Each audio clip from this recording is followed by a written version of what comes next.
Nobody marries a fat black man with a kid. You're damaged goods, Grant. Face it. The words hit Marcus Grant like a fist to the chest. His hands trembled, his coffee spilled. 30 colleagues watched in silence. Not one person defended him, but someone was watching through the glass wall. Someone powerful. Someone who would change everything. Evelyn Cross, CEO of Horizon Tech Industries, set down her pen. Her jaw tightened. Her eyes blazed. "Derek Whitmore just made the biggest mistake of his career," she whispered. Then she stood up and walked toward Marcus's office. What happened next would shock everyone in that building. Hello, my beautiful Stop Racism family. Thank you so much for being here today. Before we dive deeper into this incredible story, I want to connect with you. Where are you watching from right now? Drop your city, your state, your country in the comments below. I love seeing how far our stories travel across the world. And please, if you haven't already, hit that subscribe button and click the notification bell so you never miss a story. Now let's get into this powerful journey together. Marcus Grant had learned to make himself smaller. At 35 years old, he had perfected the art of shrinking. In meetings, he sat at the edge of his chair, pulling his arms close to his body. In elevators, he pressed himself against the wall. In the cafeteria, he ate quickly, head down, avoiding eye contact. It wasn't easy being a big black man in the tech industry. It wasn't easy being 320 pounds in a world that worshipped thin bodies. And it definitely wasn't easy being a single father in a company where everyone else seemed to have perfect families, perfect lives, perfect everything. But Marcus had Maya. His 6-year-old daughter was the reason he woke up every morning. The reason he endured the stares and the whispers and the cruel jokes that people thought he couldn't hear. He heard everything. That Tuesday morning started like any other. Marcus dropped Maya at school, kissing her forehead at the gate. "Daddy, why don't you ever come inside?" Maya asked, her big brown eyes looking up at him. Marcus felt his heart crack. "I'm just busy, baby girl. Got to get to work." The truth was harder. The truth was that last month he'd overheard 2 mothers whispering, "That's Maya's father, poor child. Imagine having that as your dad." He never went inside again. "Daddy, can I ask you something?" "Anything, sweetheart." "Kayla's mom got married again. She has a stepdad now. He takes her to the park." Maya paused, her little fingers playing with her backpack strap. "When are you going to find someone? I want someone to take us to the park." Marcus knelt down, ignoring the pain in his knees. "Baby, I take you to the park." "But you're always tired, Daddy. You sit on the bench. Kayla's stepdad plays with her." The innocence of her words cut deeper than any insult Derek Whitmore had ever thrown at him. Marcus swallowed hard. "I'll try harder, Maya. I promise." "Okay, Daddy. I love you. I love you more." He watched her run into the school building, her pink backpack bouncing. Then he sat in his car for 10 minutes, hands gripping the steering wheel, trying not to cry. Horizon Tech Industries occupied a glass tower in downtown Chicago. Marcus had worked there for 7 years, climbing from junior developer to senior software engineer through sheer brilliance and relentless work. He had designed 3 of the company's most profitable platforms. He had saved them millions during a server crisis 2 years ago. None of that mattered when Derek Whitmore walked into a room. Derek was the vice president of business development. Tall, blonde, athletic, the kind of man who had never struggled for anything in his life. His father was on the board. His grandfather had been one of the original investors. Derek Whitmore had been handed everything Marcus had to fight for. And Derek made sure Marcus never forgot it. "Grant, you're late." Marcus looked at his watch. 8:58. The meeting started at 9:00. "I'm 2 minutes early, Derek." "Early is on time. On time is late. Maybe if you spent less time at the buffet and more time on punctuality." Derek laughed, looking around for approval from the other colleagues filing into the conference room. A few people chuckled nervously. Most looked away. Marcus said nothing. He'd learned long ago that fighting back only made things worse. He found his usual seat at the far end of the table and opened his laptop. The meeting was about quarterly projections. Marcus had prepared a presentation on the new security protocol. He'd designed something that could save the company $2 million annually. He'd stayed up until 2 a.m. perfecting it after Maya had gone to bed working on the kitchen table because he couldn't afford a home office. "All right, let's start with sales," the department head Karen Mitchell announced. "Derek, you're up." Derek stood straightening his designer tie.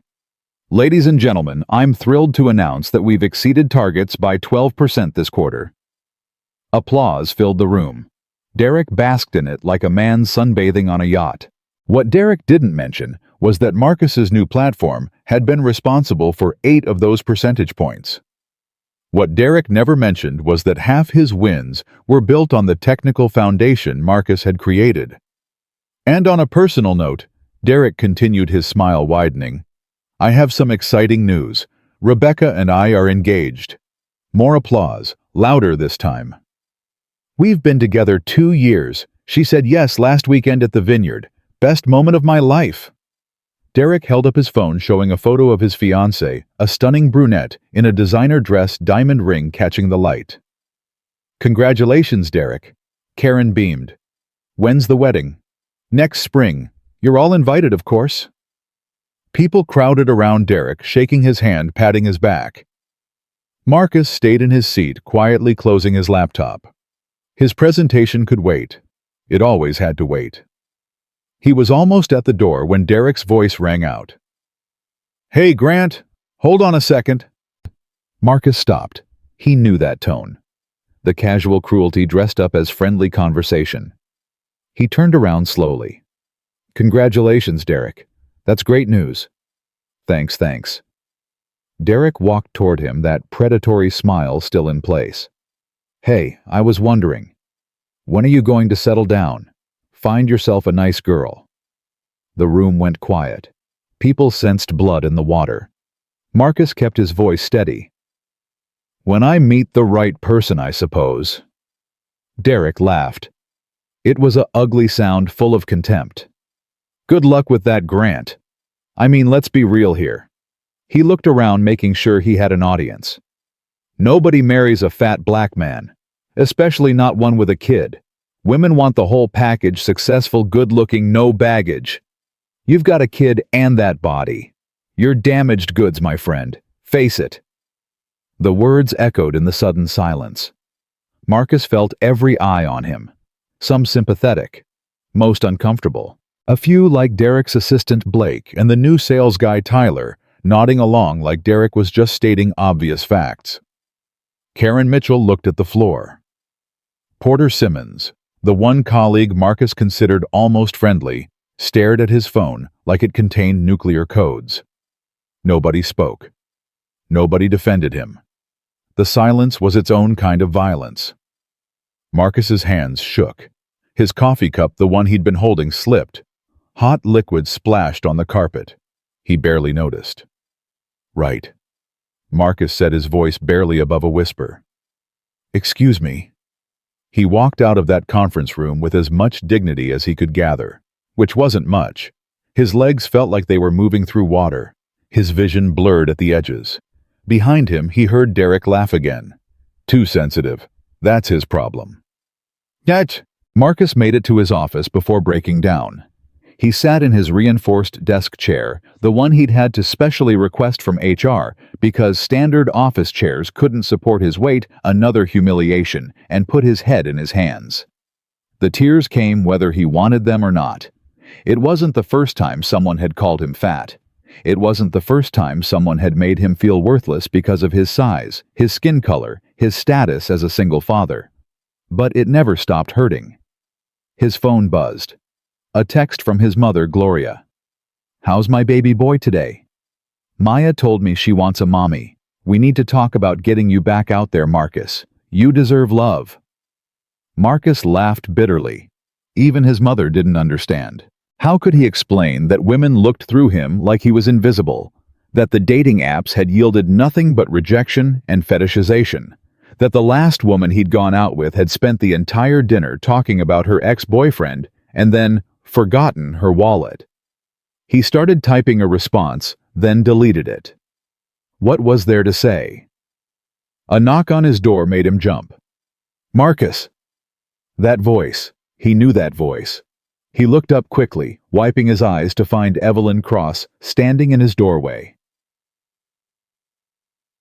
Evelyn Cross was not what people expected when they heard tech CEO. At 34, she had inherited Horizon Tech Industries from her father Richard Cross after his sudden death 3 years ago. The board had doubted her. The investors had doubted her. The industry had written her off as a diversity hire in her own family's company. She had proven them all wrong. Under Evelyn's leadership, Horizon Tech's stock had tripled. She had expanded into 3 new markets, acquired 2 competitors, and transformed the company culture from old boys club to something approaching actual meritocracy. She was also, Marcus had noticed from a safe distance, beautiful. Not in the obvious polished way of Derek's fiancée, but in a way that felt real. Blonde hair cut in a sharp bob. Gray eyes that missed nothing. A presence that commanded attention without demanding it. But she was the CEO, and Marcus was a software engineer who couldn't even fit in a standard office chair. They existed in different universes, so why was she in his doorway, Miss Cross? Marcus straightened, trying to compose himself. "I didn't hear you. Is there something you need?" Evelyn stepped into his office and closed the door behind her. "I saw what happened in the conference room. Felicity told me the details." Felicity Chen was Evelyn's executive assistant, a woman with eyes and ears everywhere. "Oh, that." Marcus forced a shrug. "It's fine. I'm used to it." "You shouldn't have to be used to it."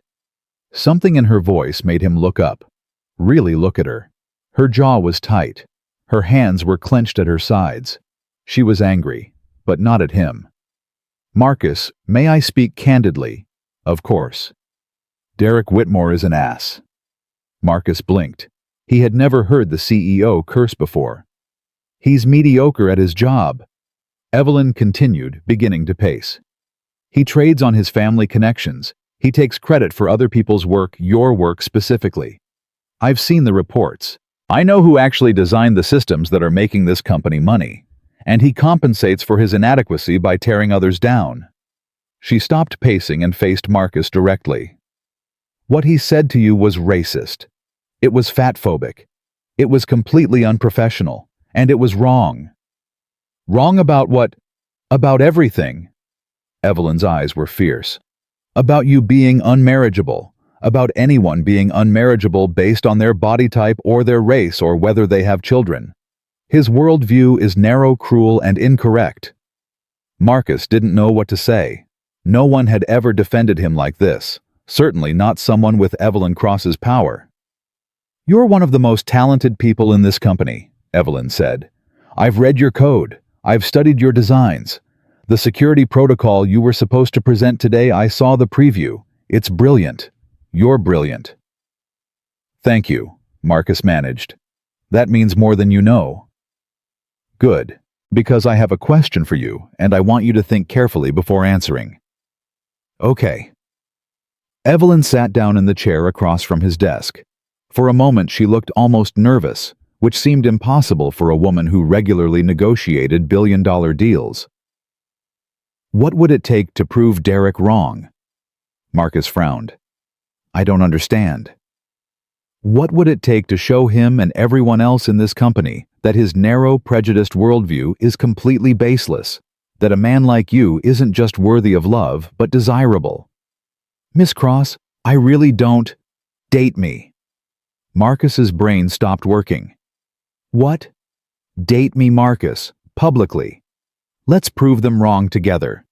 He stared at her, certain he'd misheard.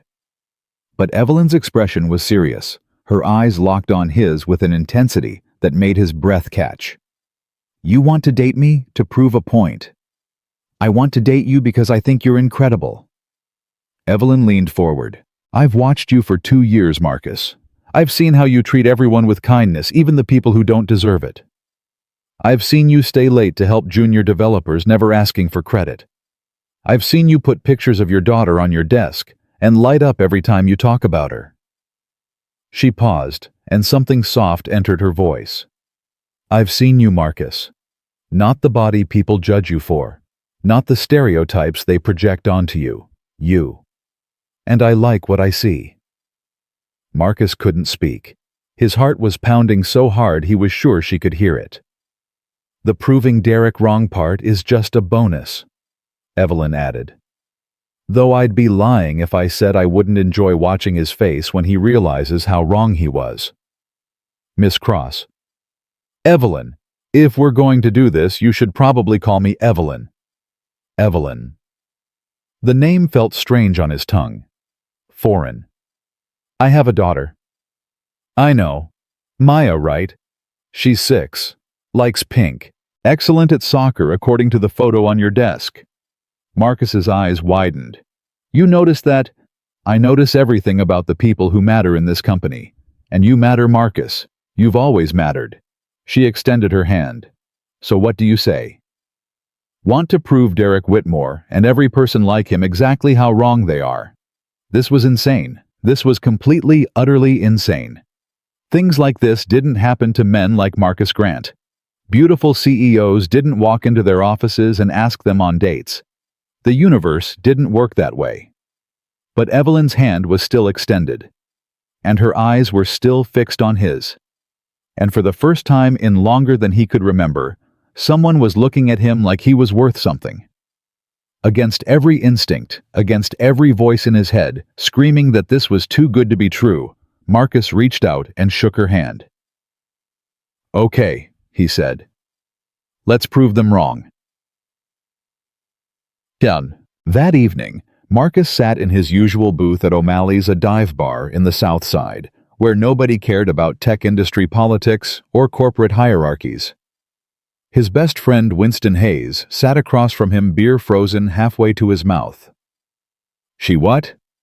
Asked me to date her, publicly, to prove Derek wrong. The CEO, Evelyn Cross, the woman who was on the cover of Forbes last month. That's the one. Winston set his beer down slowly. Marcus, I love you like a brother, but I need to ask. Are you sure you didn't hit your head, fall asleep at your desk, and dream this? I asked myself the same thing. And she gave me her personal phone number. We're having dinner Friday night. Winston stared at him for a long moment. Then he burst out laughing. Man, this is either the most romantic thing I've ever heard or an HR nightmare waiting to happen. Possibly both. I know it's insane. Marcus ran his hands over his face. But Winston, the way she looked at me, it didn't feel like pity. It didn't feel like some corporate diversity initiative. It felt real. Winston's laughter faded. He leaned forward, suddenly serious. Have you considered that maybe she actually likes you? Not as a statement, not as revenge against some racist pretty boy, but as a person? Come on, Winston. Look at her. Look at me. I am looking at you. Winston's voice was firm. I'm looking at my best friend since 8th grade. The guy who tutored half our high school in math for free. The guy who held his wife's hand through cancer treatments and never complained once. The guy who raises a beautiful little girl completely alone and still shows up to work every single day with a smile. Marcus looked down at his hands. You're not defined by your body, Marcus. You're defined by your character. And your character is better than any man I know, including me. Thank you, Winston. So maybe, just maybe, Evelyn Cross sees what I see. What your mama sees. What Maya sees every time she looks at you. Winston raised his beer. To proving them wrong. Marcus picked up his own beer. To not screwing this up.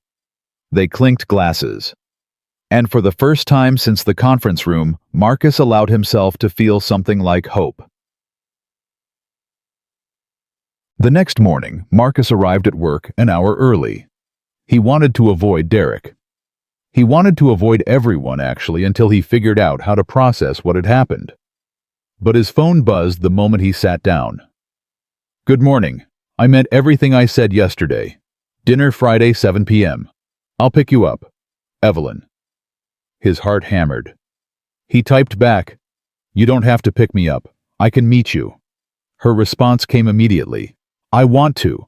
Send me your address." He hesitated. His apartment was small. The neighborhood wasn't impressive. There were toys scattered everywhere because Maya turned every surface into a play zone. But Evelyn Cross had asked him out, knowing he was a single father. She knew his life wasn't neat and perfect. She'd chosen him anyway. He sent the address. "Perfect. See you Friday. And Marcus. Wear whatever makes you feel comfortable. This isn't a test." He stared at that last sentence for a long time. This isn't a test. When was the last time anything in his life hadn't felt like a test? Heck yeah. Thursday night, Marcus stood in his bedroom, staring at his closet like it contained a bomb. "Daddy, what are you doing?" Maya appeared in the doorway, already in her pajamas, teddy bear tucked under her arm. "Trying to find something to wear tomorrow, baby girl?" "For what?" Marcus hesitated. How did you explain to a 6-year-old that Daddy was going on his first date in 4 years? "I'm having dinner with a friend from work." "A lady friend. How do you know it's a lady?" Maya grinned, showing the gap where her front tooth used to be. "Because you only worry about clothes when it's important. Miss Gloria says men are hopeless about fashion unless they're trying to impress someone." Marcus laughed despite himself. "Miss Gloria talks too much." "Is she pretty?" "Your lady friend?" "Yes," Marcus admitted. "Very pretty. Prettier than Mommy was." The question hit him like a punch to the gut. Maya rarely mentioned Caroline, the mother who had walked out when she was 2 years old, leaving nothing but a note on the kitchen table. "I can't do this anymore. Don't look for me." "Different kind of pretty," Marcus said carefully. "And Maya, I want you to know nothing's going to change with us. Okay? You're still my #1 girl." "I know, Daddy." Maya walked over and hugged his leg. "I just want you to be happy. You're always sad when you think I'm not looking." Marcus scooped her up, ignoring his back's protests, and held her tight. "I'm not sad, baby. Not when I have you." "Daddy." "Yeah. Wear the blue shirt. It makes your eyes look nice." He laughed, kissing her forehead. "Blue shirt it is." Friday evening, 6:45 p.m. Marcus had changed his shirt 4 times. He'd cleaned the apartment twice. He'd arranged and rearranged the few decorative items he owned until they looked almost intentional. Maya was at his mother's house for the night. Gloria had been suspicious. A date with who? Is she nice? Does she have a job? Is she Christian? Mama. I'll tell you everything later. Please. I need to focus. You better call me tomorrow morning, Marcus Anthony Grant. First thing. Yes, ma'am. Now he stood at his window watching for Evelyn's car, feeling like a teenager before prom. At exactly 7 p.m., a sleek black car pulled up to his building. Not a limousine, nothing ostentatious, but clearly expensive. The driver's door opened. Evelyn stepped out. She was wearing a simple green dress that somehow looked like it cost a fortune. Her hair was loose, softer than the sharp bob she wore at work. She was carrying a small gift bag. Marcus's heart stopped. He grabbed his jacket and headed downstairs, praying he wouldn't trip. "Hi," Evelyn said when he emerged. Her smile was warm, almost shy. "You look nice. Blue's a good color on you." "Thanks. You look..." Words failed him. "Wow." She laughed, a genuine, unguarded sound that he'd never heard at the office. "Wow works. I'll take wow." She handed him the gift bag. "What's this?" "Open it." Inside was a small box containing a handmade bracelet, pink beads interspersed with letters that spelled out Maya. "I thought maybe if things go well I could meet her sometime, and she might like knowing that I thought about her." Marcus stared at the bracelet, then at Evelyn, then back at the bracelet. You made this. I followed a YouTube tutorial. It took me 3 tries. She looked almost embarrassed. Is that weird? It's probably weird. I just thought, it's perfect. Marcus said, his voice thick. She's going to love it. Yeah. Yeah. They stood there for a moment, neither moving. Then Evelyn gestured to the car. Shall we? I made reservations at this Italian place in Wicker Park. It's quiet, no one from work will see us. Unless you want them to. Let's start quiet, Marcus said. Figure out what this is before the whole company weighs in. Smart man. She opened the passenger door for him. That's why I like you. The restaurant was small and cozy, lit by candles filled with the smell of fresh bread and garlic. They sat in a corner booth away from other diners. For the first hour, Marcus kept waiting for the catch. For Evelyn to reveal this was all a joke or a test or some elaborate corporate scheme he couldn't see. But she just talked to him. She asked about Maya, her favorite subjects, her friends, her dreams. She asked about his childhood in the South Side, his mother's cooking, the father he'd lost to diabetes when he was 19. And she listened. Really listened. Not checking her phone, not looking around the room, but focused entirely on him. Can I ask you something personal? Marcus said somewhere between the main course and dessert. Anything. Why me? You could have any man in Chicago, probably any man in the country. Why a fat software engineer with a kid? Evelyn set down her wine glass. Her eyes met his directly. 6 months ago there was a crisis with the Hendricks account. Server failure. Millions of dollars on the line. Do you remember? I remember. You stayed at the office for 36 hours straight fixing it. You missed Maya's school play. You called your mother to apologize while eating cold pizza at 3 a.m. I know because I was there too, watching from my office. Marcus frowned. I didn't see you. You weren't supposed to, but I saw you. She leaned forward. Do you know what you said when the system came back online, when everyone else was celebrating? He shook his head. You said, someone check on the junior developers. They look exhausted. Make sure they get cab fare home. Not credit. Not recognition. Your first thought was taking care of other people. She reached across the table and took his hand. That's why you Marcus. Because in a world full of Derek Whitmores, you're something rare. You're kind. You're genuine. And yes, the proving him wrong part is satisfying. But mostly, I just want to spend time with you. Marcus looked at her hand holding his, small and elegant against his large, rough fingers. I don't know how to do this, he admitted. My ex-wife, Caroline, she left when Maya was 2, said she couldn't handle being tied to someone who let himself go. Since then I don't trust easily. I know. Felicity did some research. Of course she did. I'm not Caroline Marcus. I'm not going to wake up one day and decide you're not worth the effort. But I understand if you need time. We can go as slow as you need. Slow sounds good. Then slow it is. She squeezed his hand. Now I believe there's a tiramisu here that's supposed to be life-changing. Want to share?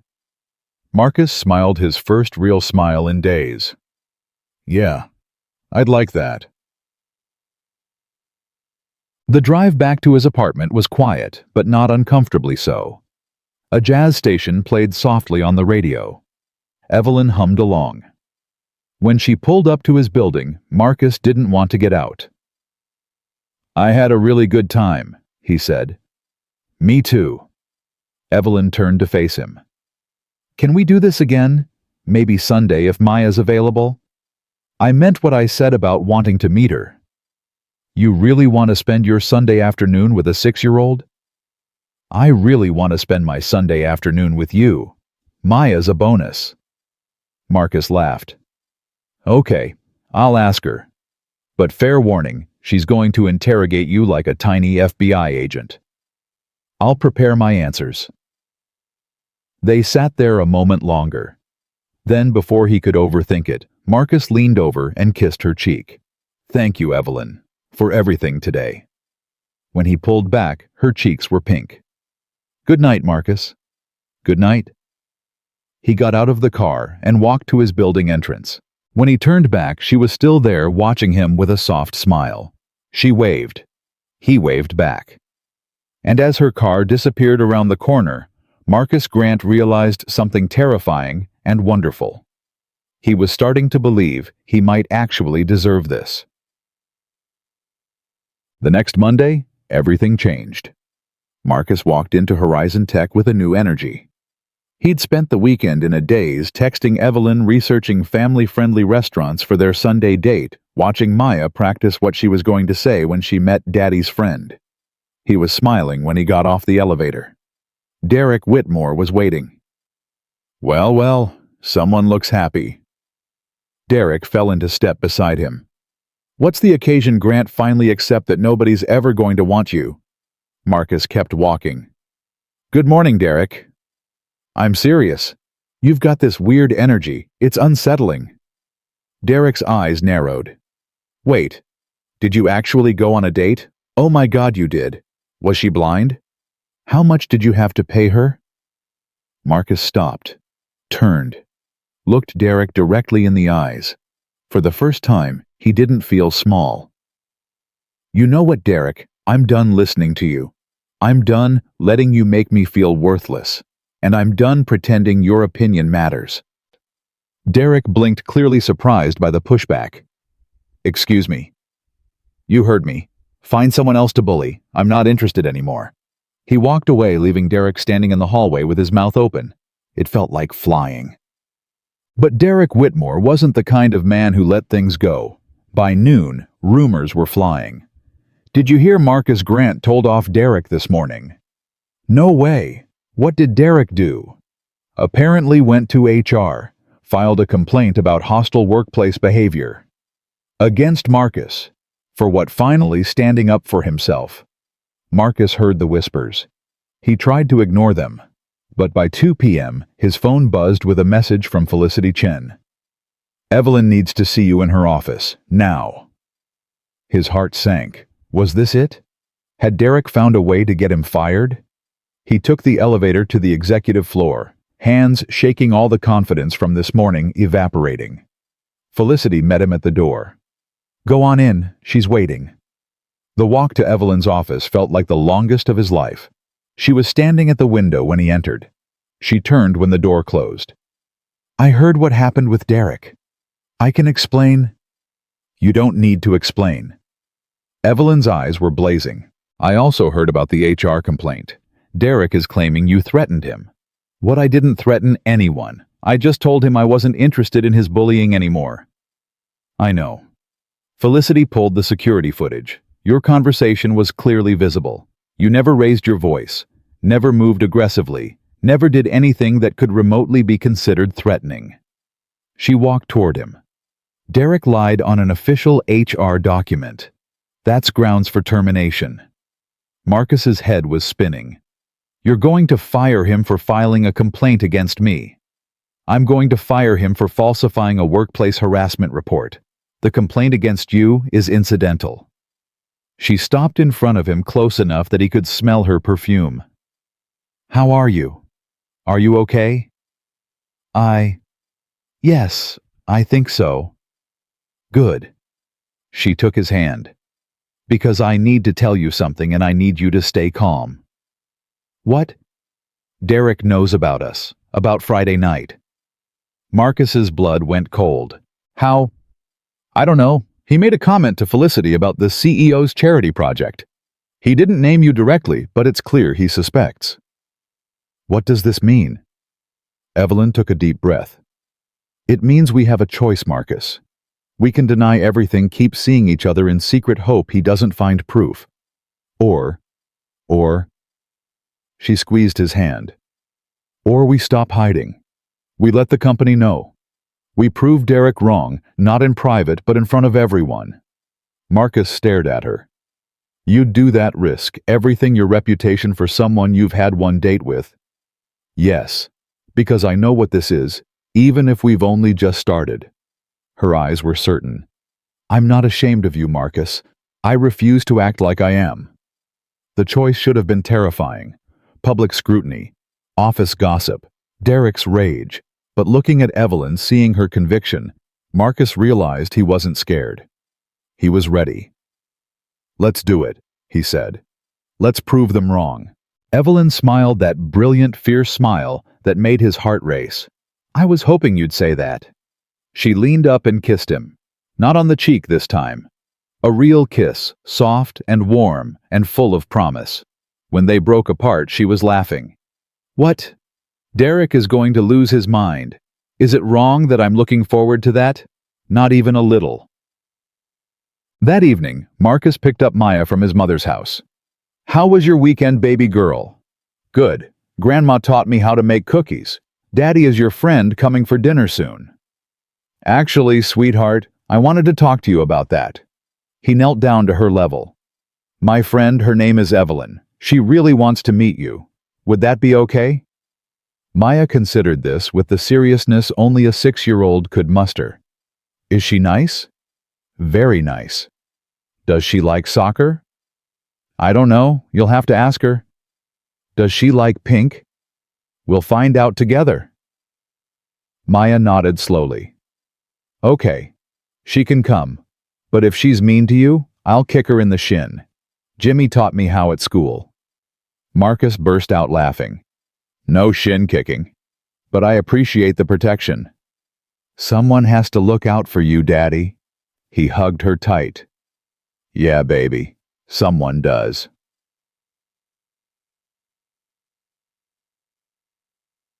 Sunday arrived faster than Marcus expected.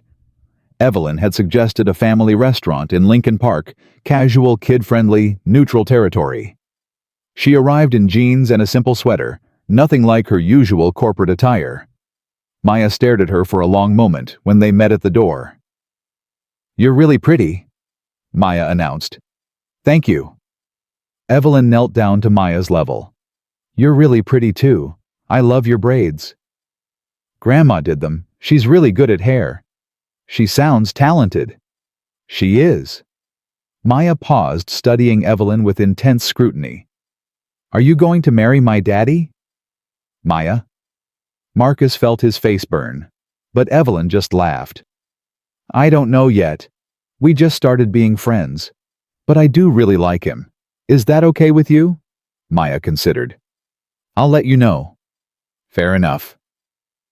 They got a table near the window. Maya insisted on sitting next to Evelyn, peppering her with questions. What was her favorite color? Did she have any pets?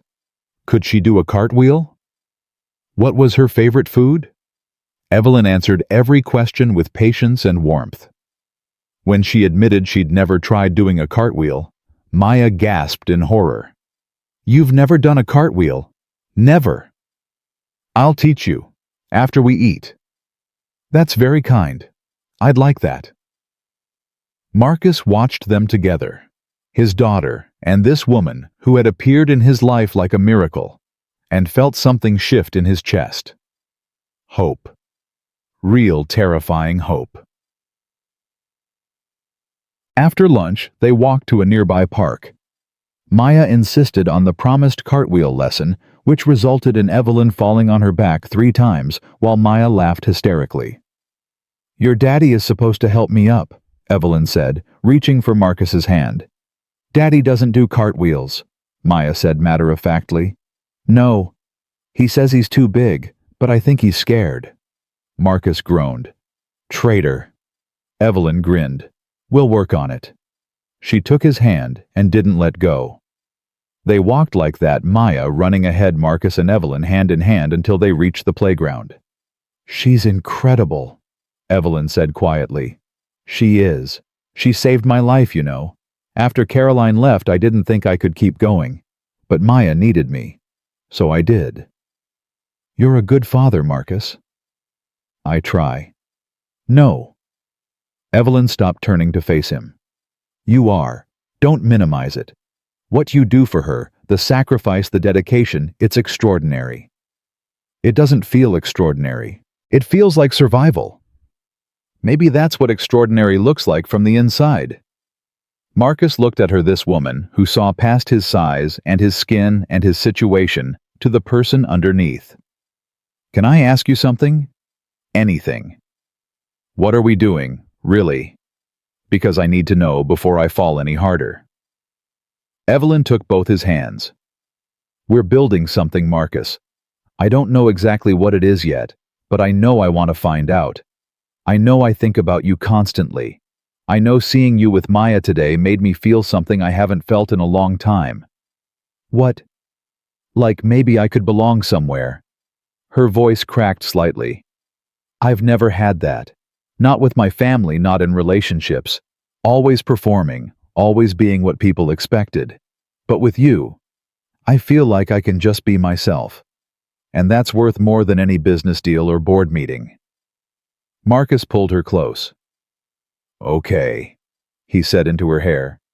Let's find out together. Maya chose that moment to run back, squeezing between them. Group hug, she announced.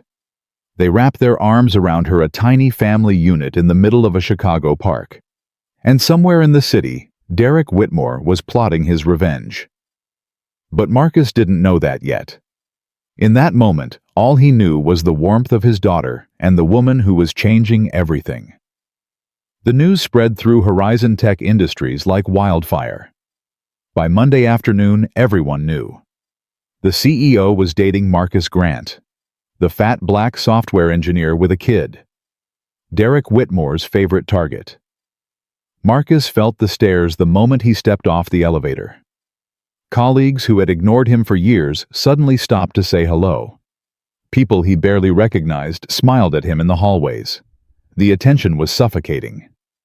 Is it true? Porter Simmons caught him at the coffee machine. You and Miss Cross. Marcus poured his coffee, slowly buying time. What have you heard? Everything. Derek's been telling anyone who'll listen that you manipulated her somehow, that it's a PR stunt, that she's lost her mind. And what do you think? Porter hesitated. I think you're one of the best people at this company. And I think if anyone deserves something good happening to them, it's you. Marcus looked at Porter, really looked at him for the first time. Thank you. That means a lot. Just be careful, Marcus. Derek's not going to let this go. He's already got Blake and Tyler on his side spreading rumors. And I heard he's been talking to some board members. The coffee suddenly tasted bitter. What kind of rumors? That you're using Evelyn to advance your career. That she's only with you because she wants to look progressive. That this whole thing is a diversity stunt. Porter lowered his voice. Some people are buying it. Marcus set down his cup. I appreciate the heads up. Watch your back, Marcus. Derek plays dirty. He would soon learn just how dirty. 3 hours later, Marcus was in his office when his computer pinged.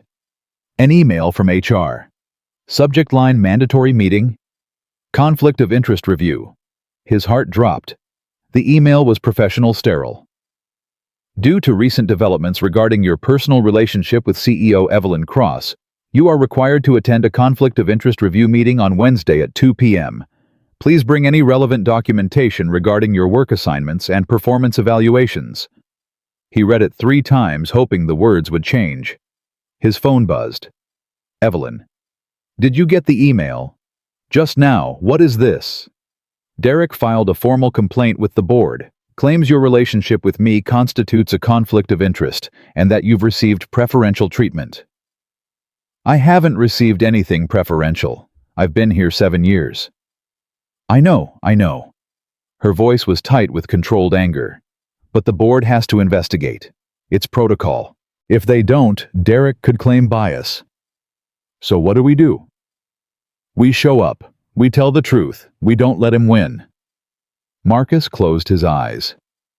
Evelyn, maybe we should... Don't you dare finish that sentence. Her voice cracked. Don't you dare suggest we end this because of him. I wasn't going to suggest that. Good. Because I'm not backing down. Not from Derek, not from the board, not from anyone. Okay, Wednesday, 2 p.m. I'll be there with you. They'll let you attend. They can try to stop me. Despite everything, Marcus smiled. You're something else, you know that. I've been told. See you tomorrow, Marcus. See you tomorrow. He hung up and stared at the email again. The walls felt like they were closing in. But then his phone buzzed again. A photo from Evelyn. Maya's bracelet, the one she'd made, now wrapped around Evelyn's wrist. The caption read, "Wearing my good luck charm. We've got this." Marcus saved the photo. Whatever came next, he wasn't facing it alone. The next morning brought a new nightmare. Marcus arrived to find a crowd gathered near the main lobby screens. The company's internal news channel was playing, but that wasn't what had captured everyone's attention. Someone had hacked into the display system. On every screen, a photo. Marcus and Evelyn at the restaurant on their first date. Then another at the park with Maya. Then another of them holding hands outside his apartment building. Someone had followed them. Someone had documented everything. Underneath the photos, a caption scrolled, "CEO's charity case," or "Corporate gold digger, you decide." Marcus couldn't breathe. Pretty damning, isn't it? Derek's voice came from behind him. The board's going to love this. Marcus turned slowly. Derek was smiling, that smug, self-satisfied expression that made Marcus's fists clench. You did this. Did what? I'm just an innocent bystander. Can't help it if someone thinks the company deserves to know when its CEO is making questionable choices. You're pathetic, Derek. I'm pathetic. Derek stepped closer, lowering his voice. I'm not the one screwing my way to the top. Tell me, Grant, how does it feel knowing she only chose you to make a statement? Must be nice being someone's diversity checkbox. Marcus's control snapped. He grabbed Derek by the collar, pulling him close enough to see the fear flash in his eyes. Say that again, Marcus growled. Marcus! Porter's voice cut through the red haze. Don't. That's exactly what he wants. Security was already approaching. People were recording on their phones. Derek's smirk returned triumphant. Marcus released him, stepping back. His hands were shaking. That's assault, Derek said loudly, straightening his collar. Everyone saw it. I want this man removed from the building. Mr. Grant. A security guard stepped forward. I need you to come with me. Wesh. This was it. This was how it ended. Not with a board meeting, but with Marcus losing his temper and giving Derek exactly what he needed. He's not going anywhere. Every head turned. Evelyn Cross stood at the elevator bank, flanked by Felicity and two members of her legal team. Her face was ice cold, her eyes blazing with fury Marcus had never seen before. Miss Cross. Derek started smoothly. Your employee just assaulted me. I have witnesses. I have security footage. Evelyn cut him off. Footage that shows you deliberately provoking him. Footage that also shows someone who looks remarkably like your assistant Blake accessing the display system before those photos appeared. Derek's smile faltered. You have 30 minutes to clear your desk. You can't fire me. My father? Your father is a board member with a 3% stake. I own 42% of this company.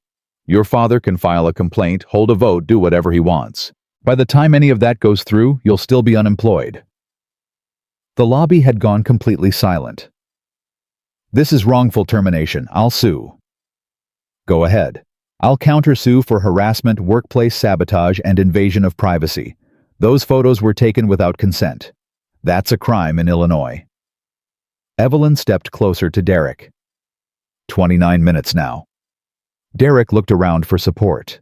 His usual allies had melted away. Even Blake was edging toward the exit. You're making a mistake, Derek said, but his voice had lost its confidence. This isn't over. It is for you. Security, please escort Mr. Whitmore to collect his belongings. He's not to access any company systems or speak to any employees without legal present.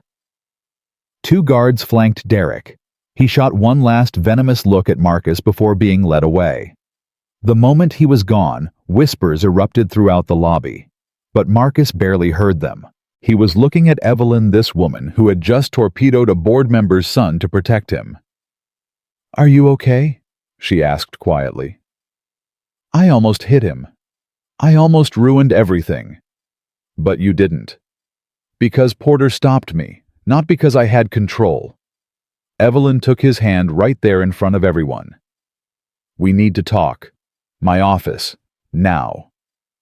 They rode the elevator in silence. Felicity stayed in the lobby, already doing damage control. The legal team disappeared to file whatever paperwork fired executives required. Once the office door closed, Evelyn's composure cracked. "I'm so sorry, Marcus. I should have seen this coming. I should have protected you better." "This isn't your fault. He targeted you because of me. Those photos, the harassment, all of it. Because I asked you to date me publicly. You didn't force me. I chose this. Did you, or did I put you in an impossible position?" Marcus took her face in his hands, making her look at him. "Evelyn, listen to me. I chose you. Not because you're the CEO.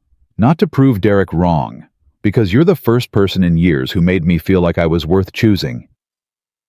Tears spilled down her cheeks. "I've never had anyone defend me like you did, even knowing it could cost you everything. You just fired someone to defend me. That's different. I have power. And you used it for me. That's not different, Evelyn. That's everything." She kissed him, hard, desperate, like she was trying to convince herself this was real. When they broke apart, she was laughing through her tears. "We're a mess. Complete disaster. The board meeting is going to be brutal. I know. Derek's father is going to call for my resignation. Probably. Are you scared?" Marcus pulled her close. "Terrified, but not of losing my job. I'm scared of losing you. That's not going to happen. Promise." She looked up at him, gray eyes fierce. "Promise." That evening, Marcus faced a different kind of reckoning. Gloria Grant opened her door before he could knock. "I saw the news," she said. "Get inside." His mother's apartment smelled like collard greens and cornbread, the comfort food she made when things were serious.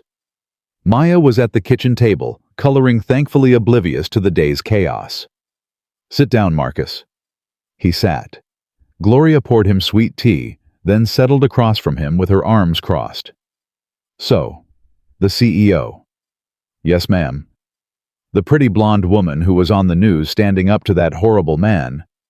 That's Evelyn. She loves you." Marcus hesitated. "I think so.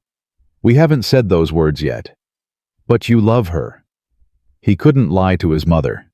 Never could. "Yes, I love her."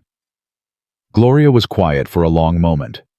Marcus braced himself for the lecture, the warnings about moving too fast, the concerns about raising Maya in the spotlight. Instead, his mother reached across and took his hands. "Good. Good. Marcus, I have prayed every night since Caroline left for God to send someone to love my son.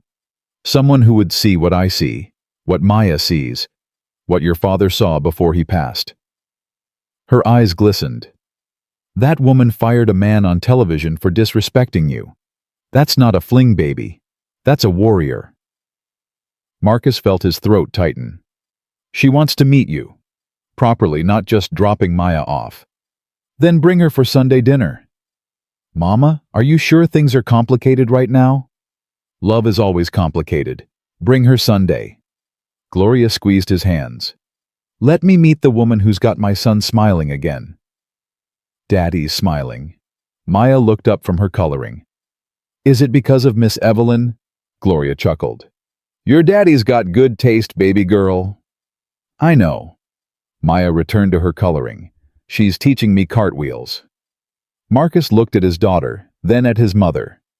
The two most important women in his life, both accepting Evelyn without question. For the first time since the lobby disaster, he felt hope. But hope was fragile, and Derek Whitmore wasn't finished. Wednesday came faster than Marcus wanted. The boardroom felt like a courtroom.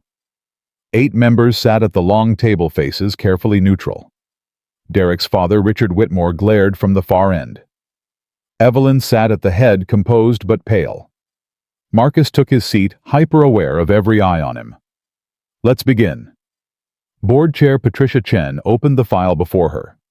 We're here to address the formal complaint filed by former employee Derek Whitmore regarding potential conflict of interest between CEO Evelyn Cross and software engineer Marcus Grant. Former employee. Marcus noticed the designation. Evelyn's firing hadn't been overturned.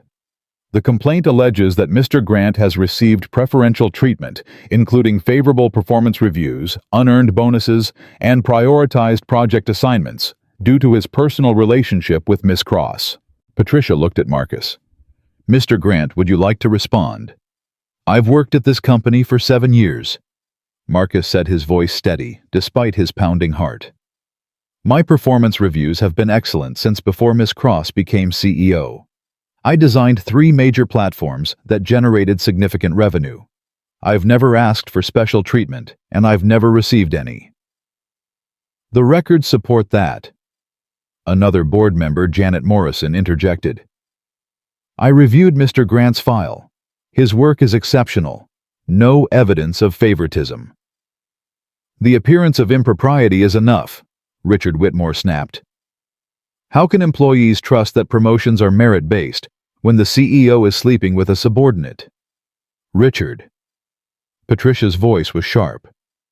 That language is inappropriate. My son was fired for pointing out what everyone is thinking. Your son was fired for harassment, workplace sabotage, and commissioning illegal surveillance, Evelyn said coldly. All documented, all actionable. Would you like to see the legal file? Richard's face reddened. This is a vendetta. You're using your position to punish anyone who questions your judgment. My judgment built this company's stock to triple its value in 3 years. What has your judgment produced, Richard, besides a son who can't close a deal without family connections? The room went silent. Patricia cleared her throat. Let's stay focused. Miss Cross, the board needs assurance that your relationship with Mr. Grant won't affect company operations. Evelyn stood. I'll make this simple. Marcus Grant is the most talented engineer at Horizon Tech. He was talented before I noticed him. He'll be talented whether we're together or not. Our relationship is personal, not professional. I don't discuss his work at home. He doesn't discuss company strategy in bed. Richard flinched at the bluntness. If this board wants my resignation, because I fell in love with a good man who happens to work here, I'll consider it. But you should know that I won't go quietly, and I won't go alone. Investors trust me. Partners trust me. The employees who aren't threatened by competence trust me. She looked directly at Richard. Your move. The board called a recess. Marcus and Evelyn waited in her office, neither speaking. The tension was unbearable. Finally, Marcus broke the silence. You said love. Evelyn looked up. What? In there. You said you fell in love. She blinked, replaying her words. Then her cheeks flushed. I did say that. Did you mean it? The question hung between them. Marcus felt his heart in his throat. Yes, Evelyn whispered. I meant it. I love you, Marcus. He crossed the room in 2 strides, pulling her into his arms. I love you too. I've been terrified to say it, but I love you. She laughed against his chest. We have great timing. Confessing love while waiting to see if I get voted out of my own company. If they fire you, we'll figure it out. And if they fire you, then I'll find another job, but I won't find another you. They held each other until Felicity knocked. They're ready. The boardroom felt different when they returned. Several members were smiling. Richard Whitmore was not. Patricia spoke. The board has voted 6-2 against pursuing any action related to the complaint. Mr. Grant's position is secure. Miss Cross's leadership is not in question. She paused. However, we recommend that Mr. Grant's direct reporting structure be adjusted to avoid any appearance of preferential treatment. He will report to Janet Morrison's oversight rather than anyone in Miss Cross's direct chain of command. Marcus exhaled. That's acceptable. Additionally, Richard Whitmore has recused himself from any future matters involving Miss Cross or Mr. Grant. Patricia's tone suggested this recusal hadn't been voluntary. This matter is closed. Evelyn nodded professionally, but Marcus could see her hands trembling under the table. They had won. Outside the boardroom, Felicity was waiting with champagne. "Not yet," Evelyn said. "We celebrate when we're home, away from here." "Your place or mine?" Marcus asked. "Yours. I want to see Maya." Those words meant more than any board vote. Sunday dinner at Gloria's house felt like a baptism by fire. Evelyn arrived with flowers and a nervous energy Marcus had never seen from her. This was the woman who faced down hostile boards and fired executives without blinking. But meeting his mother had her palms sweating. "She's going to love you," Marcus promised. "You don't know that." "I know my mother." Gloria opened the door before they reached the steps. "So this is her." Gloria looked Evelyn up and down. "Prettier in person than on the news." "Mrs. Grant, thank you so much for having me." "Gloria, you call me Gloria. Now get in here before the food gets cold."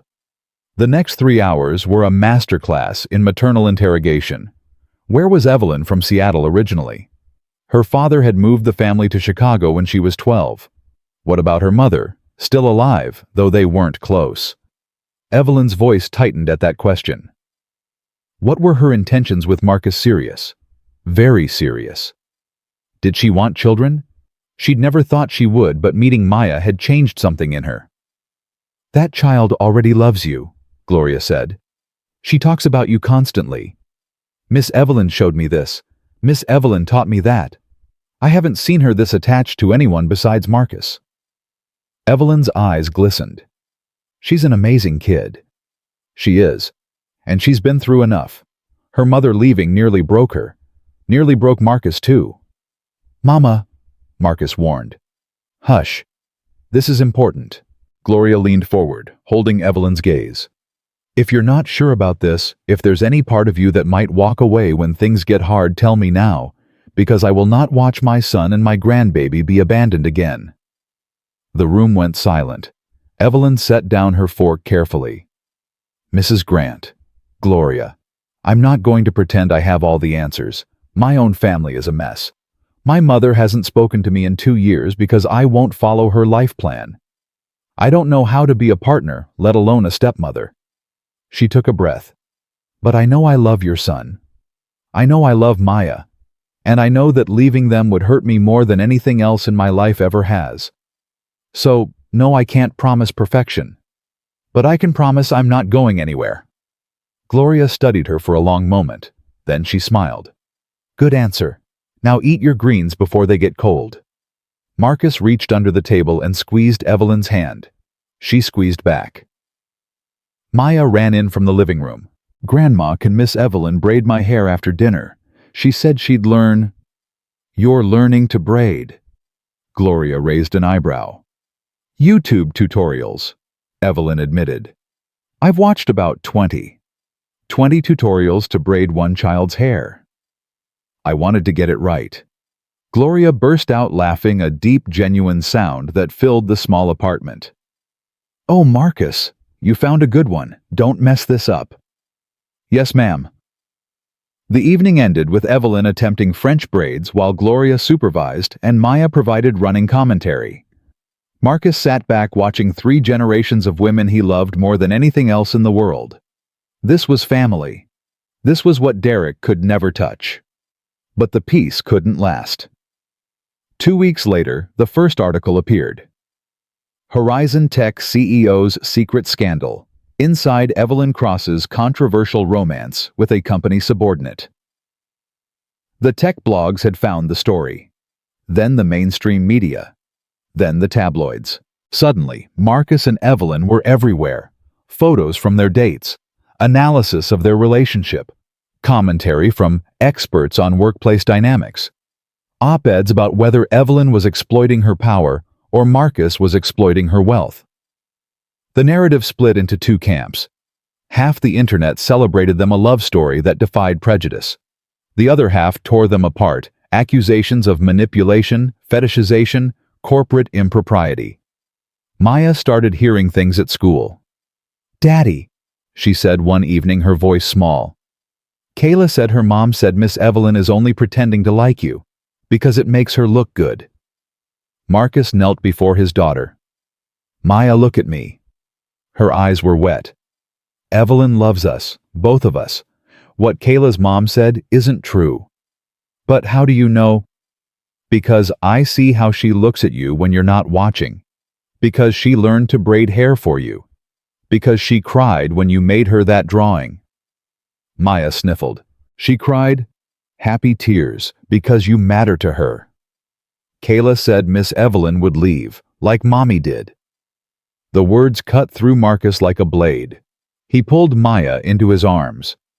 "Baby, I can't promise what anyone will do. People are complicated. But I can promise that Evelyn is fighting for us every single day. Does that sound like someone who's pretending?" Maya shook her head against his shoulder. "Miss Evelyn showed up," Maya whispered.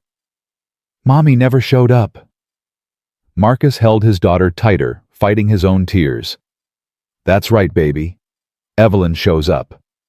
He texted Evelyn that night telling her what happened. Her response came immediately. "I'm coming over." "It's 10 p.m.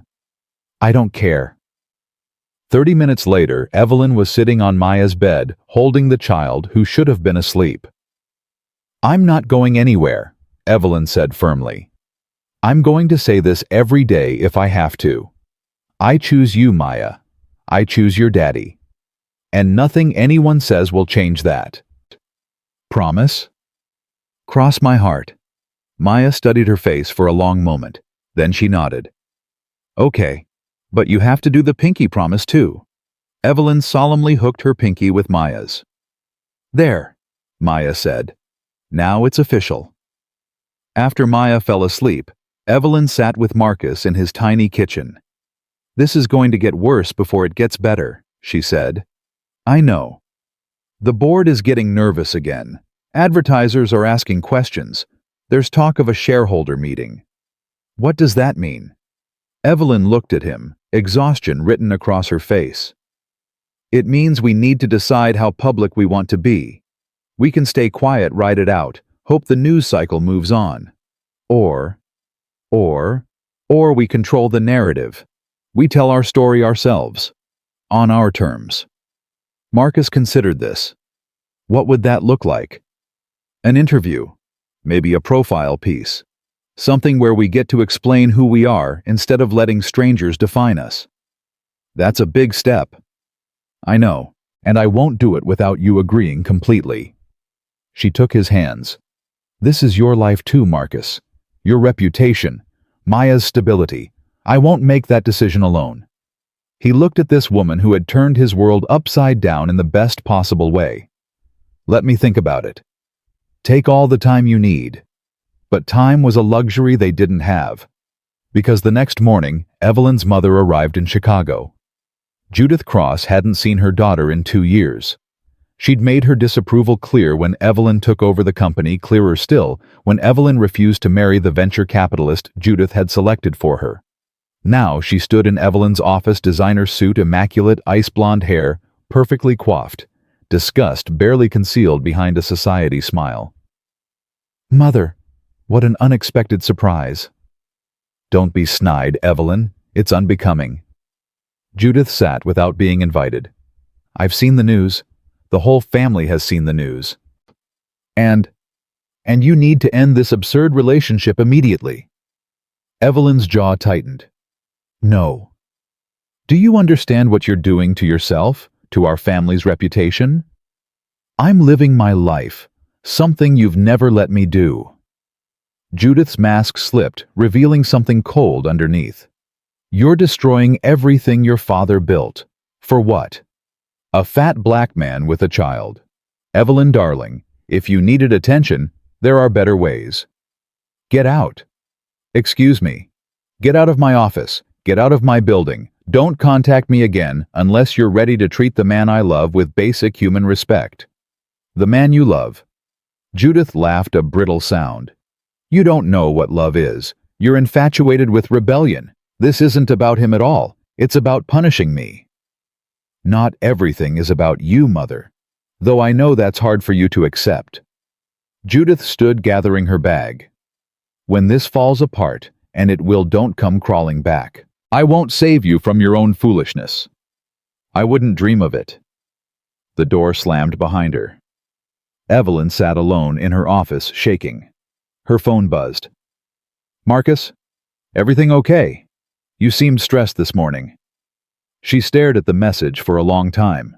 Then she typed, My mother just disowned me. Dinner tonight. His response came immediately. I'll cook. Bring Maya stories. She's been asking. Despite everything, Evelyn smiled. Her mother was wrong. She knew exactly what love was, and she was looking at it on her phone screen. The interview decision came 3 days later. Marcus sat across from Evelyn in her apartment the first time he'd been there.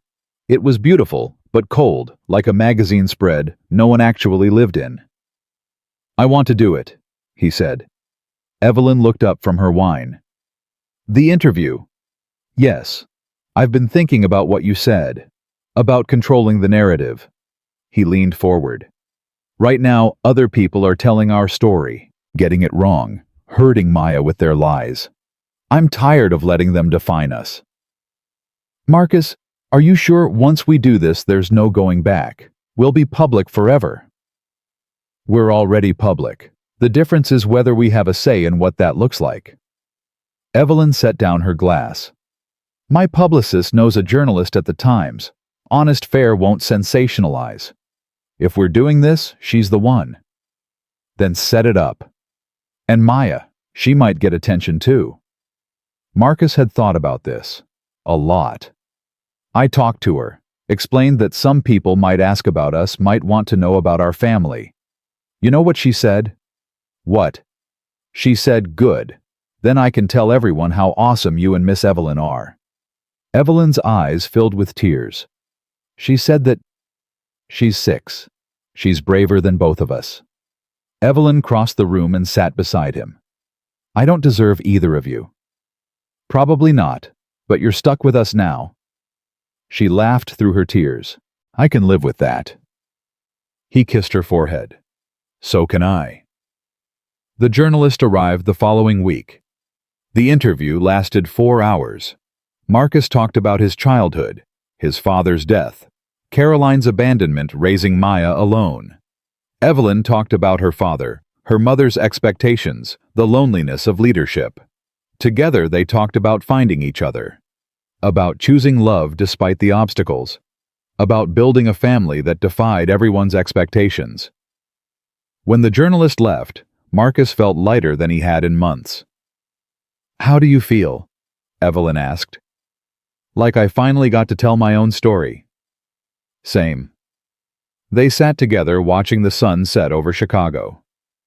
Whatever happens next, Evelyn said, we did this together. Together, Marcus agreed, but neither of them knew what was coming. Because Derek Whitmore hadn't given up. And his next move would change everything. The interview published on a Tuesday. By Wednesday, it had been shared over 200,000 times. Comments poured in from around the world. Some were beautiful, some were ugly. Most were somewhere in between. Marcus tried not to read them. He failed. You're torturing yourself, Winston said over their usual beers. Put the phone down. This guy says I'm a con artist who tricked a vulnerable rich woman into dating me. And this other guy probably lives in his mother's basement. Marcus, you can't let strangers on the internet determine your self-worth. I know that logically. Marcus set down his phone. But it's different when it's your life being dissected. When people who've never met you think they know everything about you. What does Evelyn say? She says the positive outweighs the negative. That we're reaching people who needed to see our story. She's right. She usually is. Marcus smiled despite himself. Maya drew a picture of the three of us, called it my family. Evelyn cried for 20 minutes. Winston's expression softened. That's beautiful, man. It is. And that's what I'm trying to hold on to. Not the comments, not the articles, just the real stuff. Smart. Keep doing that. Marcus nodded. But even as he said the words, something nagged at him. A feeling he couldn't shake. Like standing at the edge of a cliff, waiting for the ground to crumble. He should have trusted that feeling. 3 days later, his world collapsed. It started with a text from Felicity. Check your email, now. Emergency. Marcus opened his laptop and felt his blood turn to ice. A new article. Different outlet. Different tone. Exclusive Horizon Tech engineer admits relationship is probably pity. Leaked audio reveals CEO romance may be PR stunt. His hands trembled as he clicked the link. There was an audio file embedded in the article. Marcus pressed play. His own voice filled the room. Sometimes I wonder if Evelyn just feels sorry for me. Like maybe this whole thing is her way of making a statement, proving something to the world. I'm her diversity project, you know, her way of showing how progressive she is. The recording ended. Marcus stared at his computer screen. Those words. He remembered saying them. 3 weeks ago, late at night, venting to Winston, after a particularly brutal day of online harassment. But the recording had been edited, cut, stripped of context. What he'd actually said was, sometimes I wonder if Evelyn just feels sorry for me. Like maybe this is too good to be true. Winston tells me I'm being paranoid that she clearly loves me, but insecurity doesn't care about logic. I know she's genuine. I just have to remind myself sometimes. The crucial parts were gone. All that remained was a man questioning whether his girlfriend's love was real. His phone exploded with notifications. Evelyn. Multiple missed calls. He called her back. Marcus. Her voice was strained, barely controlled. Tell me that's not real. Tell me that recording is fake. It's real, but it's edited. They took out... Do you actually think I'm with you out of pity? No, Evelyn, no. That's not what I said. They cut the recording. They manipulated it. Then why does it sound so convincing? Because Derek or whoever did this knew exactly what they were doing. They took a vulnerable moment and twisted it into something ugly. Silence on the other end. Evelyn, are you still there? The board is calling an emergency meeting. Shareholders are panicking. The stock dropped 4% in the last hour. God, I'm so sorry. I have to go. I'll call you later. Evelyn, wait. The line went dead. Marcus sat alone in his apartment, listening to the silence, feeling everything slip through his fingers. The next 24 hours were a nightmare. The edited recording went viral. Every tech blog, every gossip site, every social media platform picked it up. CEO's boyfriend admits it's all fake became the dominant narrative. Marcus tried to release a statement explaining the edit. No one cared. The truth was complicated. The lie was simple. People preferred simple. Evelyn went dark. No calls, no texts, just silence that felt like a death sentence.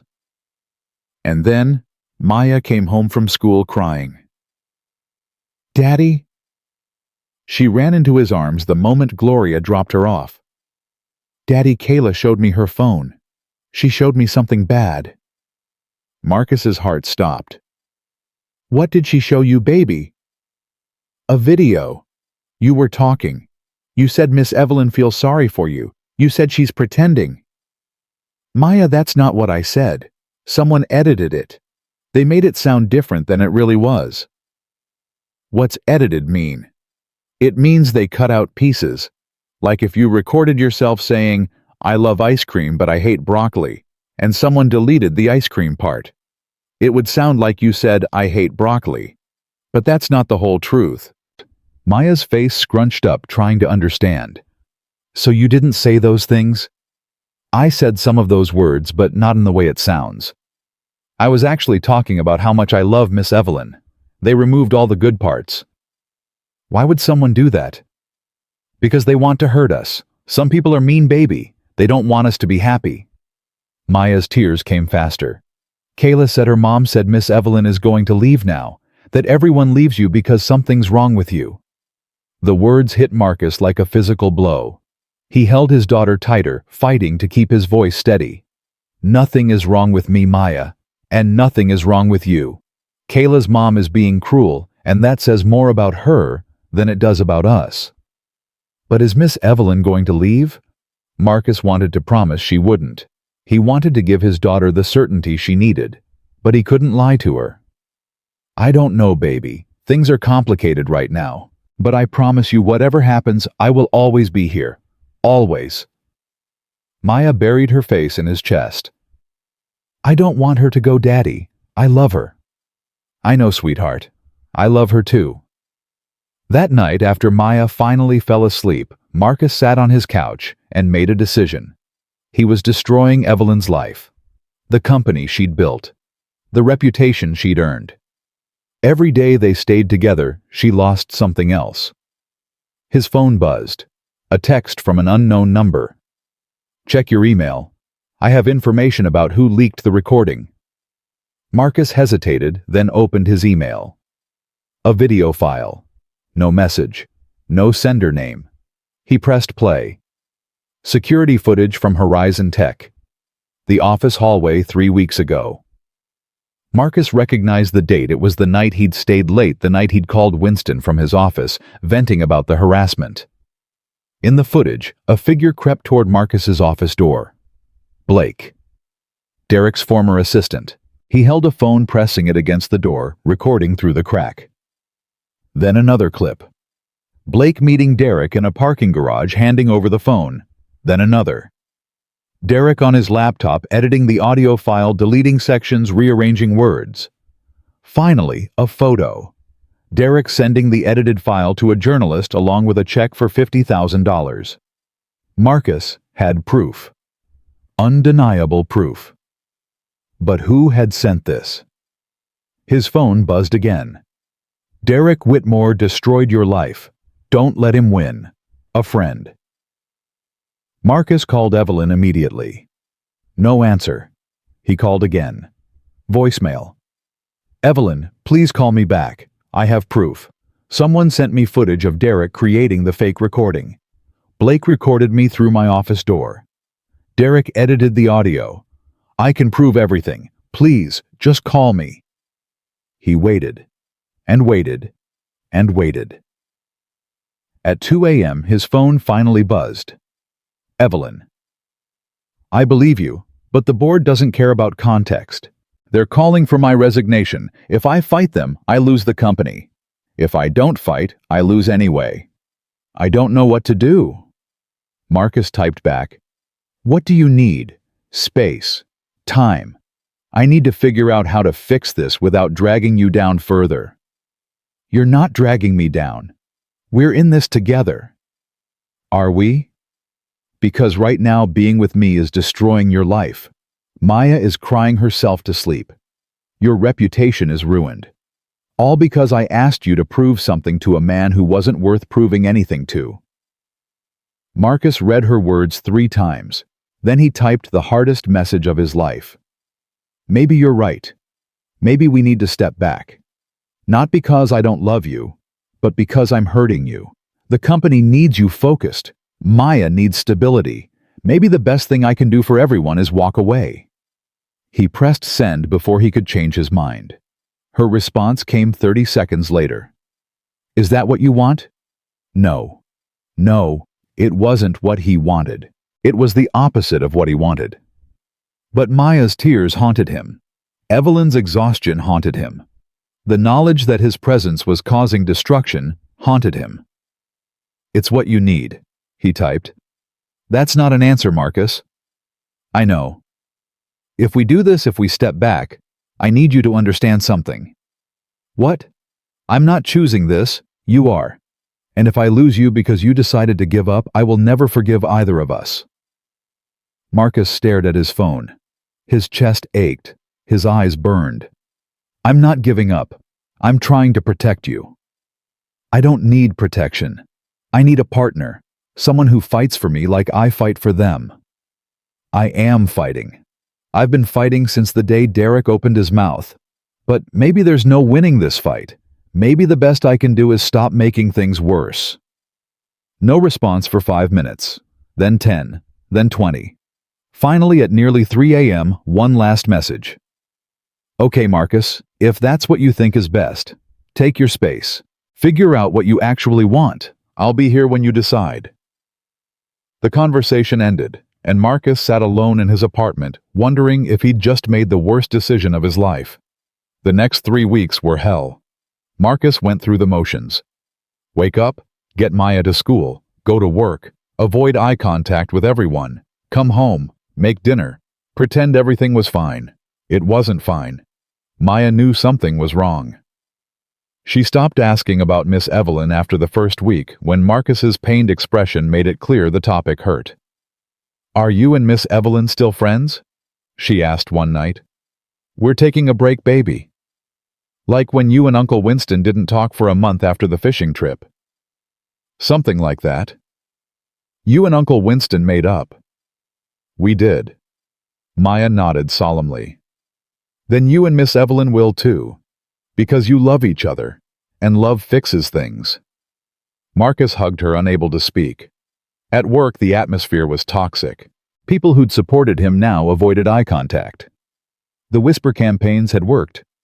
He was the gold digger, the manipulator, the man who'd admitted his girlfriend was just pitying him. Porter tried to help.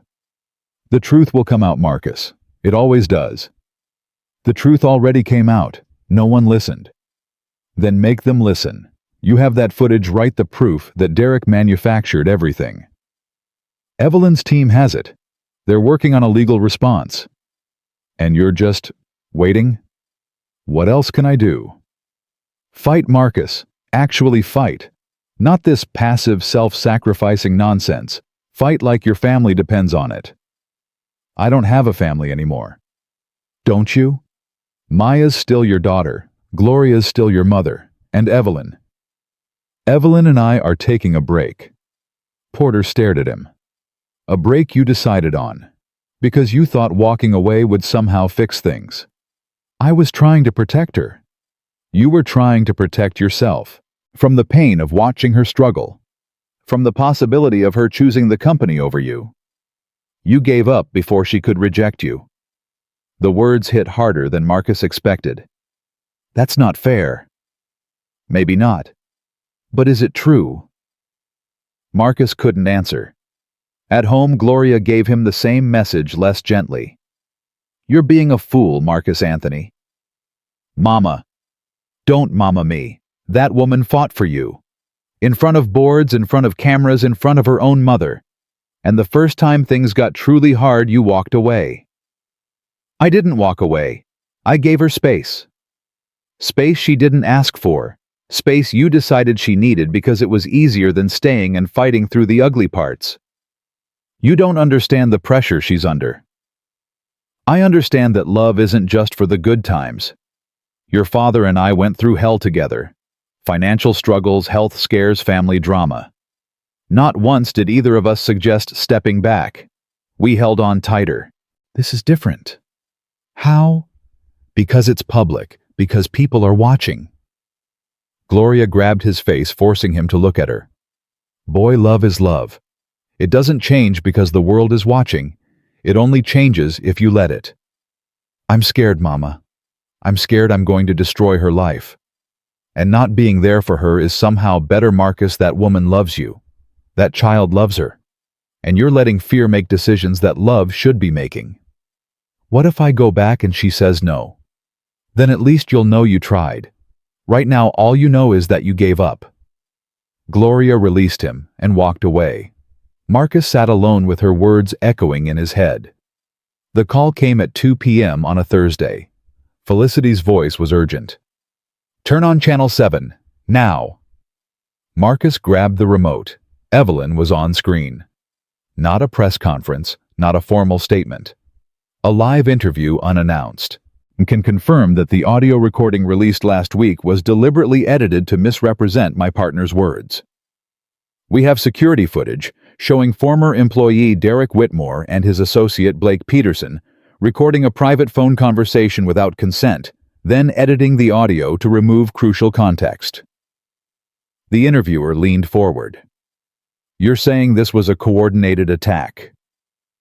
I'm saying Derek Whitmore couldn't accept being fired, so he manufactured a scandal. He paid a journalist $50,000 to publish manipulated audio. We have bank records confirming the payment.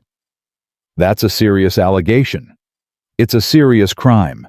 Wiretapping, fraud, defamation. Mr. Whitmore will be facing charges.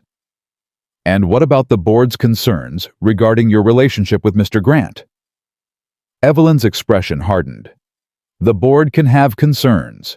They can also remember that I built this company's value single-handedly. If they want to remove me over my personal life, they'll have to explain to shareholders why they're prioritizing gossip over profit. Strong words. And Mr. Grant, where does he stand in all this? Evelyn paused. For the first time, her composure cracked. Marcus Grant is the best man I've ever known. He stepped back these past few weeks because he believed wrongly that his presence was hurting me. That's who he is. Someone who would sacrifice his own happiness to protect the people he loves. Do you wish he hadn't? I wish he'd trusted me, trusted us. But I understand why he did it. His entire life, people have told him he's not good enough, not thin enough, not white enough, not wealthy enough to deserve love. Eventually, some part of you starts to believe it. The interviewer sensed the emotional moment. What would you say to him if he's watching right now? Evelyn looked directly into the camera. I'd say, come home, Marcus. Come home and fight for this with me. I can handle the board. I can handle the media. I can handle my mother and the shareholders and every person who thinks they get to decide who we love. But I can't do it without you. And I don't want to. Marcus stopped breathing. I love you. Evelyn continued, her voice breaking slightly. Not as a statement, not to prove a point, but because you're the person I want to spend my life with.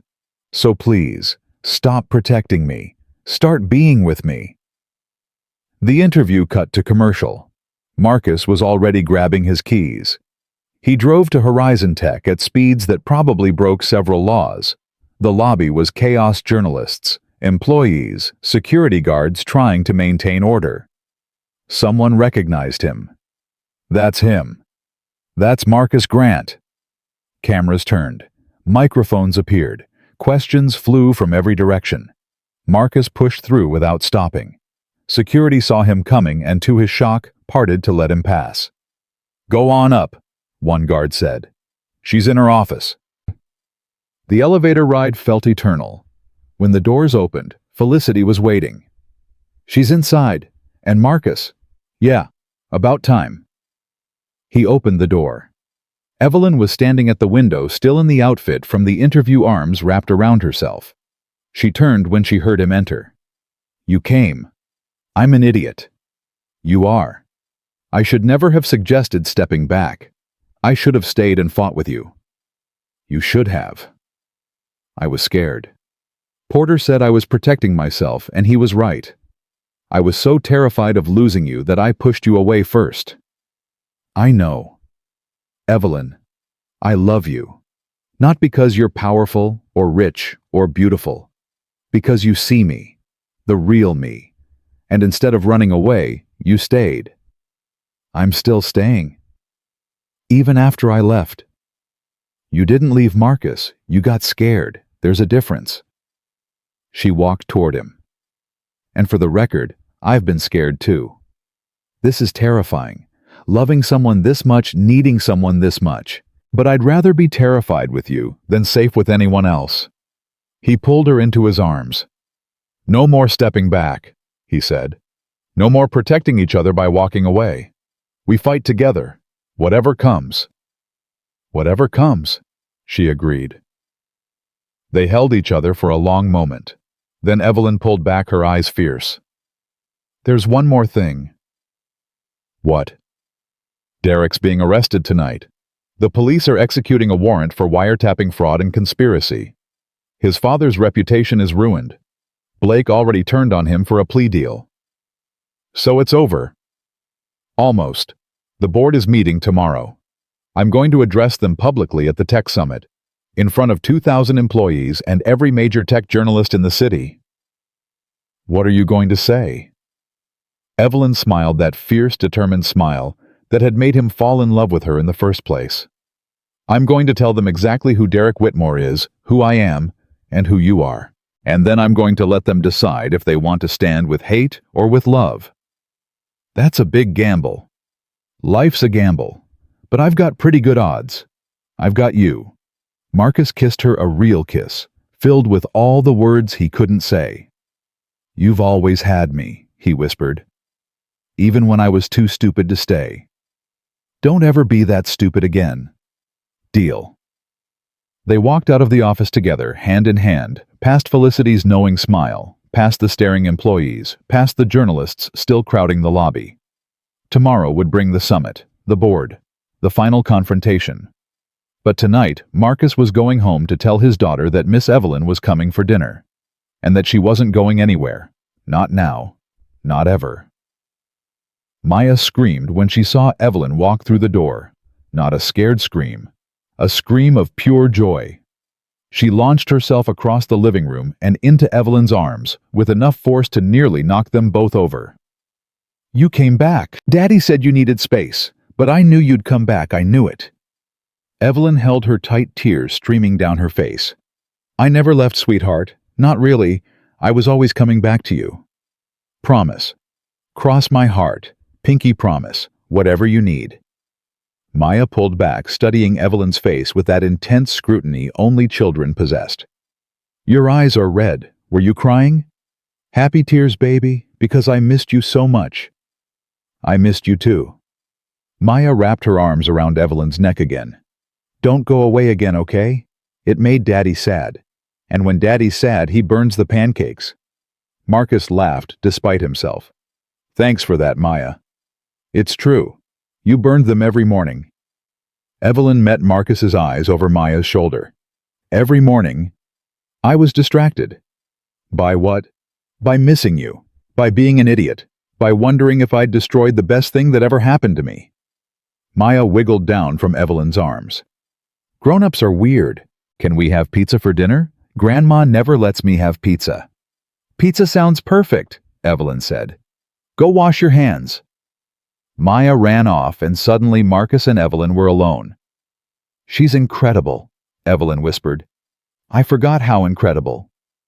She drew pictures of you every day. I have a stack of them in my desk. She'd draw our family, you, me, her, and ask why Miss Evelyn wasn't there anymore. Evelyn's face crumpled. Marcus, I'm not saying that to make you feel guilty. I'm saying it because you need to know. She loves you. This isn't just about us. It's about her too. I know. That makes it scarier. And more important. They stood there, the weight of everything unsaid hanging between them. Tomorrow's going to be brutal, Marcus said finally. I know. Are you ready? Evelyn took his hand. I am now. The morning of the tech summit arrived with a cold Chicago wind that cut through everything. Marcus barely slept. He'd lain awake replaying every possible scenario. Evelyn triumphant. Evelyn defeated. The board removing her. The board backing down. Derek somehow weaseling free. Maya asking why Miss Evelyn was sad again. At 6 a.m. his phone buzzed. Evelyn. Pick you up at 8. Wear the blue shirt. Maya was right. It makes your eyes look nice. Despite everything, he smiled. Gloria arrived at 7 to watch Maya. You nervous? She asked, pouring herself coffee like she owned the place. Terrified. Good. Means you care. She studied him. That woman's going to fight for you today, in front of thousands of people. You ready for that? I don't know if I deserve it. Gloria set down her coffee cup with a sharp click. Boy, when are you going to stop asking if you deserve things and start accepting what God puts in front of you? Mama. Your father was the same way, always questioning, always doubting. It took him 10 years to believe I wasn't going to leave. She softened. You're worthy, Marcus, of love, of happiness, of that woman who's about to go to war for you. Stop fighting it.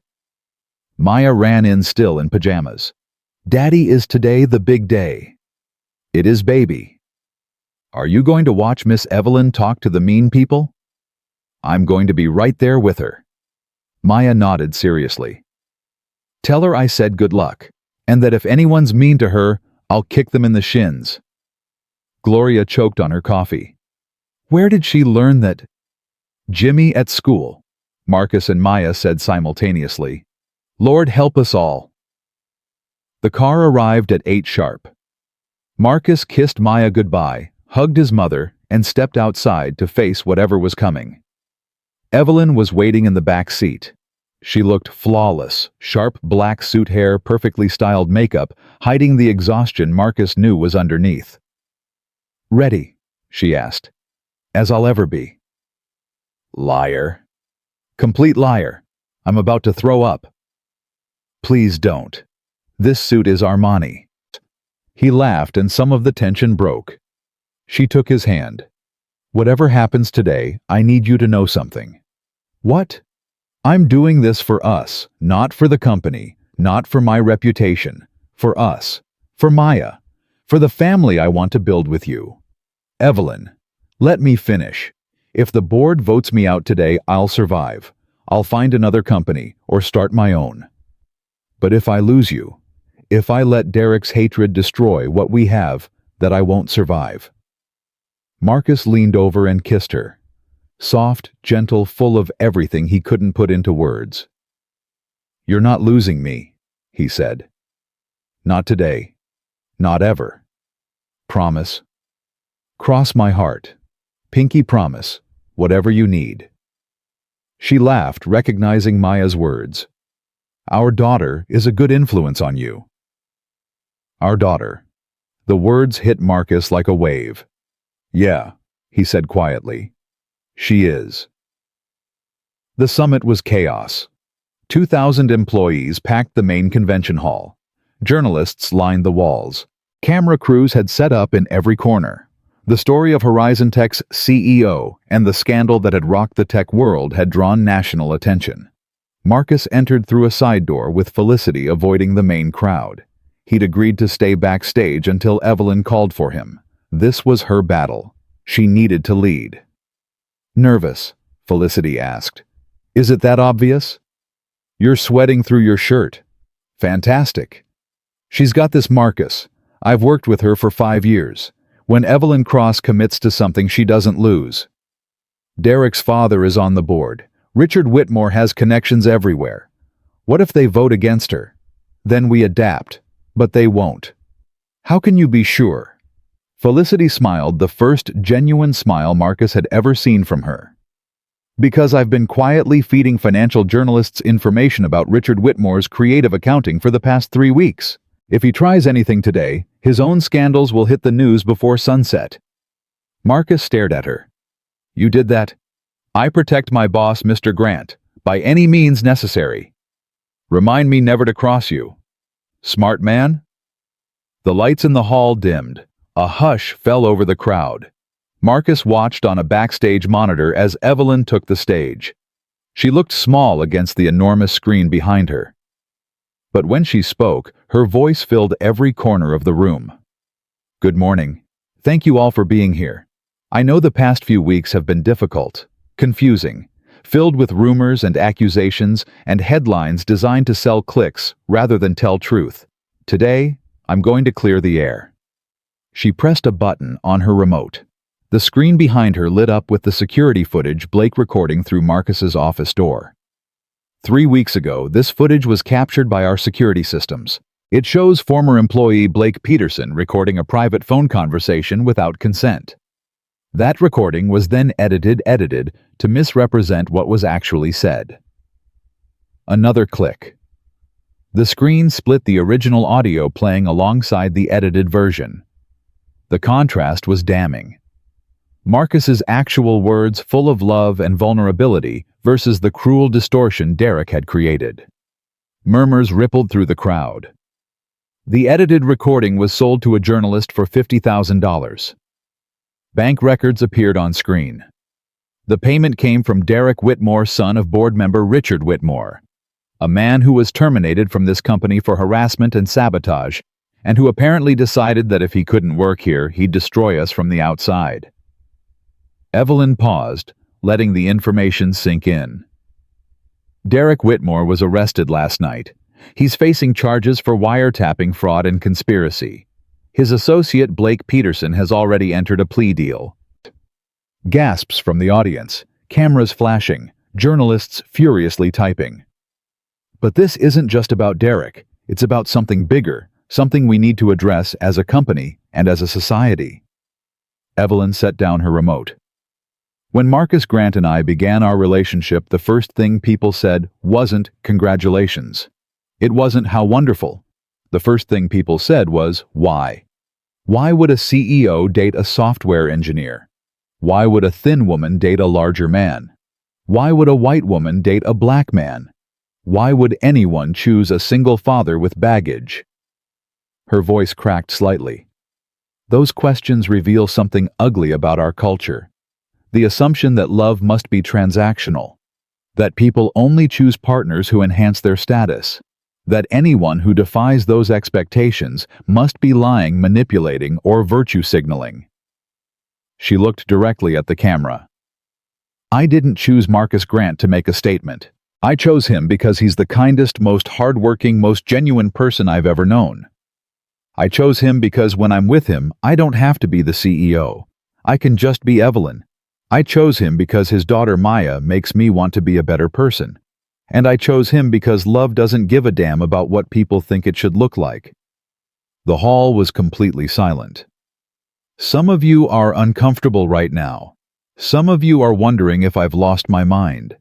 Some of you are questioning whether I can lead this company while defending a relationship that doesn't fit your expectations. Evelyn's eyes hardened. To those people, I have one thing to say: watch me. She clicked her remote one more time. Financial charts appeared. Stock performance. Revenue growth. Market expansion. 3 years of undeniable success under her leadership. I have increased this company's value by 300%. I have expanded our market presence into 7 new countries. I have turned Horizon Tech from a regional player into a global force. And I did all of that while being a woman in a male-dominated industry, while facing constant scrutiny about my age and my appearance and my qualifications. Her voice rose. I will not apologize for falling in love. I will not step down because Derek Whitmore couldn't handle rejection. And I will not let anyone, board members, shareholders, journalists, internet trolls, tell me that my personal life disqualifies me from doing my job. Evelyn looked toward the wings of the stage. Marcus, will you come out here, please? Marcus's heart stopped. This wasn't the plan. He was supposed to stay backstage. She was supposed to handle this alone. Felicity gave him a gentle push. Go, she needs you. He walked onto that stage, feeling every eye in the room boring into him. 2,000 employees, hundreds of journalists, cameras broadcasting to millions, and Evelyn standing at center stage reaching out her hand. He took it. This is the man Derek Whitmore called unmarriageable, Evelyn said. This is the man the internet called a gold digger. This is the man who raised a daughter alone while building products that made all of you money. This is the man I love. She turned to face him. I'm going to ask you something, Marcus, in front of everyone. Because I'm tired of hiding, I'm tired of explaining, and I'm tired of letting small people make us feel small. Evelyn, what are you? She reached into her jacket pocket and pulled out a small box. The crowd erupted. I know this is crazy, she said, her voice shaking. I know we've only been together a few months. I know everything about us is complicated. Evelyn, but I also know I love you completely. And I want to prove to the world, to Derek, to my mother, to everyone who said you were unworthy, that they're wrong. Not as a statement, not as revenge, but because you're the person I want to build my life with. She opened the box. A platinum band. Simple, elegant, perfect. Marcus Anthony Grant, will you marry me? The room fell silent. Cameras flashed. Someone in the audience was crying. Marcus looked at the ring, then at Evelyn, then at the thousands of people watching them. His mother's words echoed in his head. Stop asking if you deserve things. Start accepting what God puts in front of you. Maya's voice. Love fixes things. His own fear screaming that this was too public, too fast, too risky. And underneath all of it, a quiet certainty that had been growing since the day Evelyn Cross walked into his office and told him to prove them wrong. Yes, he said. Evelyn's face transformed. Joy, relief, disbelief, love, all of it crashing together. Yes, she repeated as if she hadn't heard. Yes, I'll marry you. Let's prove them all wrong together. She kissed him right there on stage in front of 2,000 people and millions of viewers, and Marcus felt something break free inside him. The shame, the doubt, the years of believing he wasn't enough. All of it dissolved in that kiss. The crowd exploded. Applause, cheers, some people actually standing on their chairs. Felicity was openly crying in the wings. And somewhere backstage, a journalist was already typing the headline that would go viral within the hour. Tech CEO proposes to software engineer at company summit, and he said yes. The board meeting happened 2 hours later. Marcus wasn't allowed inside, but Evelyn had arranged for him to wait in the adjacent conference room with a live audio feed. Felicity sat with him pretending to work on her tablet while actually stress-eating an entire bag of pretzels. Richard Whitmore's voice came through first. This was a spectacle, unprofessional, damaging to shareholder confidence. The stock is up 6% since my speech, Evelyn replied calmly. Shareholders seem confident enough. You propose to an employee on company time. That's a liability nightmare. Marcus has been moved to Janet Morrison's reporting chain. There's no conflict of interest.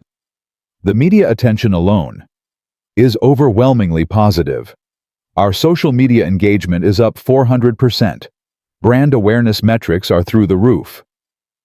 Evelyn's voice sharpened. Your son created this situation, Richard. He manufactured a scandal. He committed crimes. And now you're trying to punish me for surviving his attack. Silence. Patricia Chen spoke next. Richard, the evidence against Derek is irrefutable. The board cannot and will not overlook criminal activity to preserve family loyalty. I want a vote of no confidence, Richard said, against Miss Cross. Her judgment is compromised. I'll second that motion, another voice said. Marcus didn't recognize it. Felicity looked up. Hammond. Old money, old prejudices. Always sides with Richard. Is that bad? It means the vote might actually happen. Marcus's stomach dropped. Patricia's voice came through the speaker. Very well. The motion has been made and seconded. A vote of no confidence in CEO Evelyn Cross. All in favor. A pause. Richard Whitmore, aye. Gerald Hammond, aye. Another pause, longer this time. All opposed. Janet Morrison, nay. Patricia Chen, nay. David Park, nay. Constance Williams, nay. Timothy Bryant, nay. Felicity exhaled. That's 5 opposed, 2 in favor. She needs 1 more to avoid a tie. Who's left? Before Felicity could answer, the final voice came through. Margaret Sullivan, nay. Marcus sagged with relief. The motion fails 6-2, Patricia announced. Miss Cross retains her position as CEO. Additionally, the board moves to remove Richard Whitmore from his seat, effective immediately due to conflict of interest related to his son's criminal activities. Shouting through the speaker, Richard's voice high and furious. You can't do this. My family built this company. Hey. Your family nearly destroyed this company, Patricia replied coldly. Security is waiting to escort you out. This meeting is adjourned. The audio feed cut. Marcus sat in stunned silence. "It's over," he asked. "It's over." Felicity's professional mask cracked, revealing genuine emotion. She won. The door burst open. Evelyn rushed in, face flushed with victory and exhaustion. Marcus caught her in his arms. "You did it," he said. "You actually did it. We did it." She pulled back to look at him. "Is this real? Did that actually just happen? The proposal, the vote, all of it. All of it." Marcus laughed. "It's real. And now I have to explain to my 6-year-old that her daddy is engaged." Evelyn's eyes widened. "Maya. Oh God, Maya. We have to tell her before she sees it online." They made it to Gloria's apartment in 20 minutes. Maya was waiting at the door, practically vibrating. "I saw it. Grandma showed me. You asked Daddy to marry you, and he said yes." Evelyn knelt down. "Are you okay with that? It's a big change." Maya threw her arms around Evelyn's neck. "I already knew you were my mommy. Now it's just official." Evelyn broke down completely. 6 months of pressure, fear, and fighting dissolved into tears on a little girl's shoulder. Gloria watched from the doorway, her own eyes glistening. "I told you," she said to Marcus. "God puts people in front of us for a reason. Our job is just to say yes." Marcus put his arm around his mother. "You were right, Mama, about everything." "I usually am. Now get in here. I made celebration dinner, and I'm not letting it get cold." That night, after Maya was asleep, Marcus and Evelyn sat on his small apartment balcony, watching the city lights. "What now?" he asked. "Now we plan a wedding, and figure out where we're going to live, and somehow blend our lives together." "That sounds terrifying." "It does." She leaned against him. "But also kind of wonderful." "Your mother's going to lose her mind. She already has. She sent me a text during the board meeting. 'Congratulations on your engagement. I still think you're making a mistake.' Charming as always." "Will she come to the wedding?" "I don't know. Honestly, I don't know if I want her to." Marcus was quiet for a moment. "Maya asked me once why I didn't have a mommy anymore. I had to explain that some mommies leave and it's not the kid's fault." That must have been hard. It was. But it also helped me understand something. Family isn't about blood. It's about who shows up, who stays. He took her hand. "You show up, Evelyn. Every single time. So do you." "I almost didn't. I almost walked away." "But you came back. That's what matters." They sat in comfortable silence, the city humming around them. "I want a small wedding," Evelyn said suddenly. "Not a society event, just people who actually love us." "Can we have it somewhere meaningful, not a fancy venue?" "What did you have in mind?"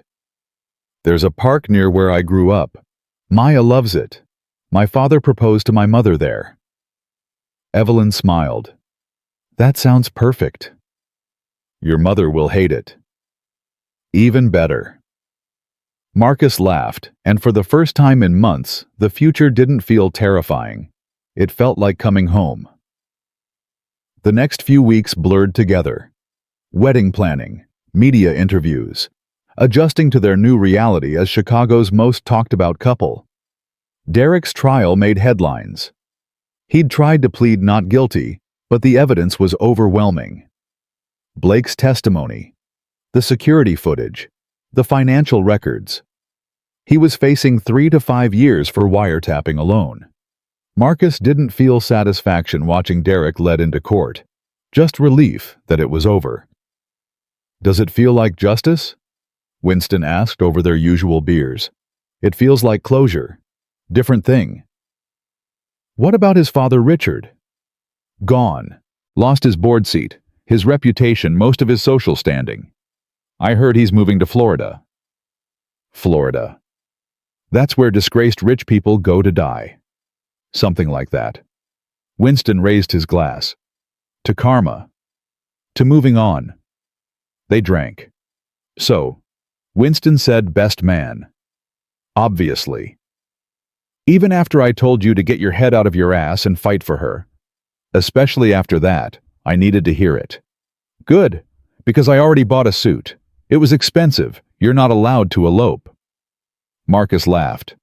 "The wedding's in 6 weeks, at Jefferson Park. The one where we used to play basketball. That's the one." Winston's expression softened. "Your dad would have loved this, Marcus. Seeing you happy. Seeing you fight for something real." Marcus felt the familiar ache that never quite went away. "I know. I think about him every day. He'd be proud. I'm proud." "Thanks, Winston. Now let's talk about the bachelor party. I have ideas." "Oh no." "Oh yes. Prepare yourself." 6 weeks. 6 weeks until everything changed. 6 weeks until Marcus Grant, the fat black single dad, who'd been told he was unworthy of love, married the woman of his dreams in front of everyone who mattered.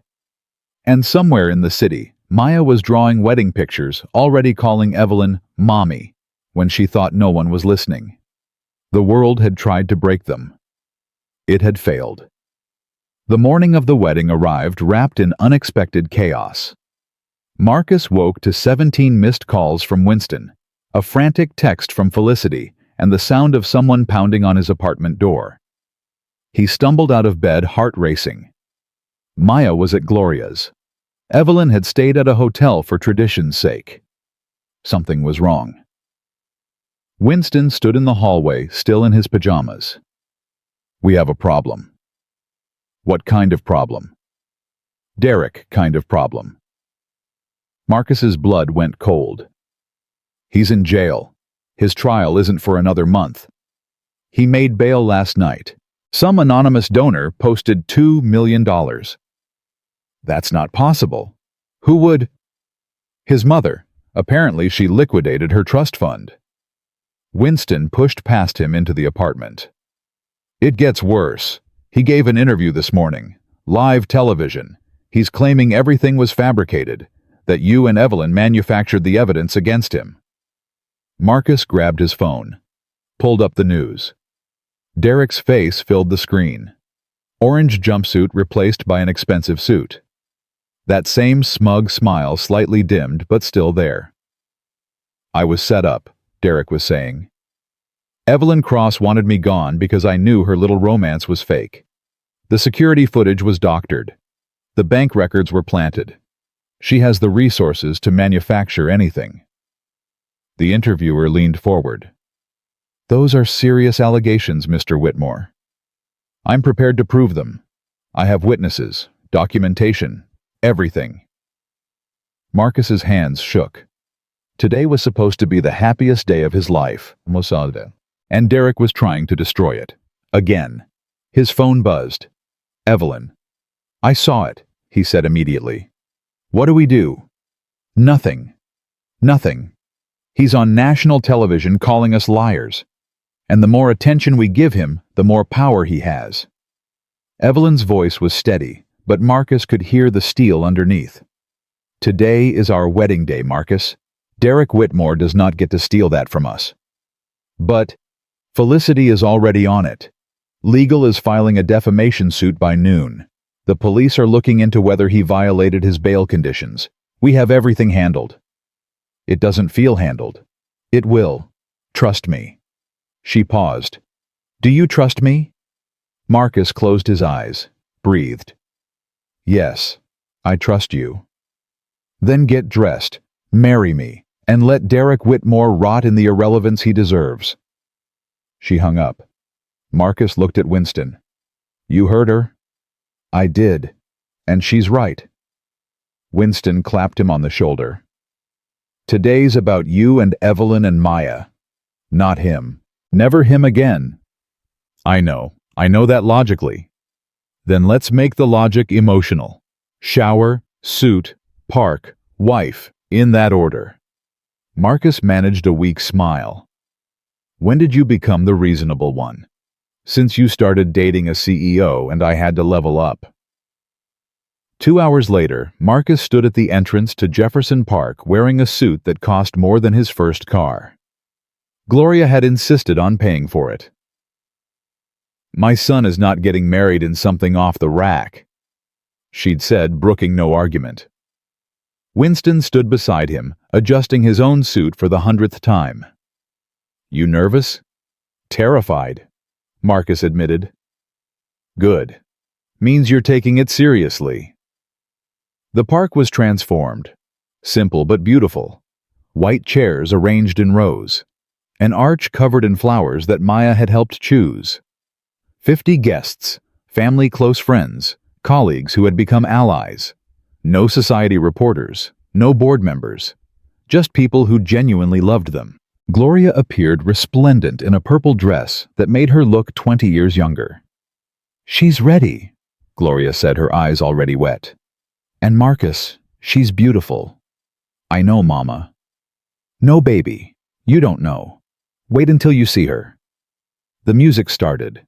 A string quartet playing something soft and romantic. Maya came first, flower girl dress swishing as she carefully scattered petals along the aisle. She caught Marcus's eye and grinned, gap-toothed and perfect. Then Evelyn appeared. Marcus forgot how to breathe. She wore a simple white dress, no train, no elaborate beading, nothing that screamed CEO wedding. Just elegant lines that made her look like she was glowing from the inside out. But it was her face that destroyed him. The joy, the certainty, the complete absence of doubt. She was walking toward him like he was the only person in the world. Gloria sobbed. Winston handed her tissues. Maya bounced on her heels. And Marcus stood there, tears streaming down his face, wondering what he had ever done to deserve this moment. Evelyn reached him, took his hands. "Hi," she whispered. "Hi," he managed. "You're crying." "You're beautiful." "You're both beautiful," the officiant interrupted gently. "Can we continue?" Laughter rippled through the crowd. The ceremony was short. Neither of them wanted elaborate vows or lengthy readings. What they wanted was each other, and everything else was decoration. But when it came time for personal vows, Marcus felt his heart begin to race. Evelyn went first. "Marcus, 7 months ago I walked into your office with a proposition. Date me publicly. Prove them wrong. It was supposed to be simple, strategic even." She laughed softly. "I had no idea what I was getting myself into." She squeezed his hands tighter. "You changed everything. Not because you're some fairy tale prince who swept me off my feet, but because you're real. You're kind when the world gives you every reason to be bitter. You're strong when everything tries to break you. You love your daughter with a fierceness that makes me want to be worthy of joining your family." Her voice cracked. "I spent my whole life performing, being what people expected. With you I finally learned how to just be, and I'm never going back." Marcus wiped his eyes. His turn. "Evelyn, 6 months ago, a man told me that no one would ever marry me. That I was too fat, too black, too damaged to deserve love.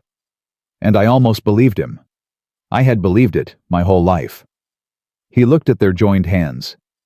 "Then you walked into my office and asked me to prove him wrong. And at first I thought that's what this was. A statement, a rebellion. Something that would burn bright and then fade." He met her eyes.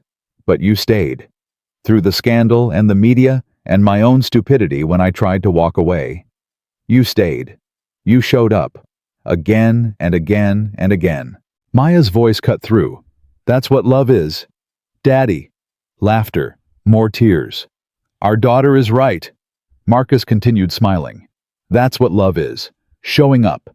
And I promise you, Evelyn Cross, I will show up every single day. For you, for Maya, for the family we're building, for the rest of my life." The officiant beamed. "I believe there's a ring."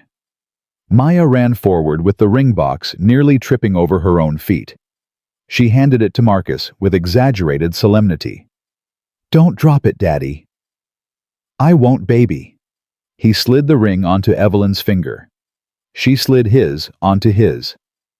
"By the power vested in me, I now pronounce you husband and wife. You may kiss the bride." Marcus pulled Evelyn into his arms and kissed her like they were the only two people in the world. The crowd erupted. Maya crashed into their legs, turning it into a three-person hug. Gloria was openly sobbing. Winston was pretending not to cry, while definitely crying. And somewhere in the chaos, Marcus heard Felicity's voice. "Check your phones. Derek's press conference just got shut down. The anonymous donor was his mother. She violated federal money laundering laws. They're both being arrested." Marcus pulled back from the kiss. "What?" Evelyn's face lit up. "Say that again, Felicity." "Derek and his mother, FBI. They're done." The crowd buzzed. Marcus felt lightheaded. "So it's really over. It's really over." Evelyn kissed him again, harder this time.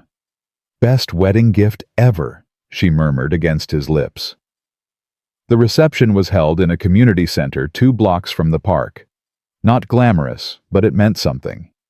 This was Marcus's neighborhood. These were his people. Gloria had cooked enough food to feed an army. Winston had DJ duties, which meant a chaotic mix of old-school R&B and questionable pop hits. Maya ran between guests like a small tornado, collecting compliments on her flower girl performance. Marcus and Evelyn sat at the head table, hands intertwined, watching their worlds merge. "This is really happening," Evelyn said. "This is really happening. We're married. We're married. Marcus and Evelyn Grant. Actually, I thought we agreed you'd keep Ashford professionally." "I changed my mind." She grinned. "I'm a Grant now, all the way." Porter Simmons approached the table, champagne in hand. "I just want to say I'm sorry." Marcus frowned. "For what?" "For not speaking up sooner. When Derek was being Derek. I should have said something. Should have defended you. I was a coward." "You spoke up eventually." "Not soon enough." Porter raised his glass. "But I'm speaking now. To the best couple I know. And to a company that's finally becoming what it should be." Others joined in. Felicity, Janet Morrison, colleagues who'd been silent and colleagues who'd been allies. One by one they raised their glasses. To Marcus and Evelyn. To proving them wrong. To love that doesn't give a damn what people think. Gloria clinked her glass loudest of all. To my son and my new daughter. May God bless this family forever. Maya tugged on Marcus's sleeve. "Daddy, can I do a toast too?" "Of course, baby." Maya climbed onto a chair, wobbling slightly. Winston caught her elbow. She looked at the crowd, suddenly shy. "Hi." "Hi, Maya," everyone chorused. "So, my daddy and Miss Evelyn, Mommy Evelyn are married now, which is really good, because before Daddy was sad a lot, and he burned pancakes, and he didn't think anyone would love him." Marcus's throat tightened. "But Mommy Evelyn came, and she stayed, and now Daddy smiles all the time. And I have a mommy again." Maya paused, processing her own words. A real one. One who isn't going to leave. Evelyn had started crying. "So I just want to say thank you to Mommy Evelyn for picking us. And I promise I'll be the best daughter ever, even when I'm grumpy in the mornings." She raised her juice box. "To family." The room echoed it back through tears and laughter. "To family." Marcus pulled Maya off the chair and into his lap. Then he pulled Evelyn in too. "Best toast of the night," he whispered. "She's a natural." Evelyn agreed. She learned from her grandmother. Gloria beamed from across the room. The reception continued for hours. Dancing, stories, too much food. Winston's DJ skills deteriorating as he got increasingly drunk. At some point, Marcus found himself alone with his mother on the back patio. "How you feeling, baby?" "Like I'm dreaming. Like I'm going to wake up and none of this will be real." "It's real." Gloria took his hand. "Your father would be so proud. He always said you were destined for something special." "I miss him." "I know. I miss him too. Every day. She squeezed his fingers.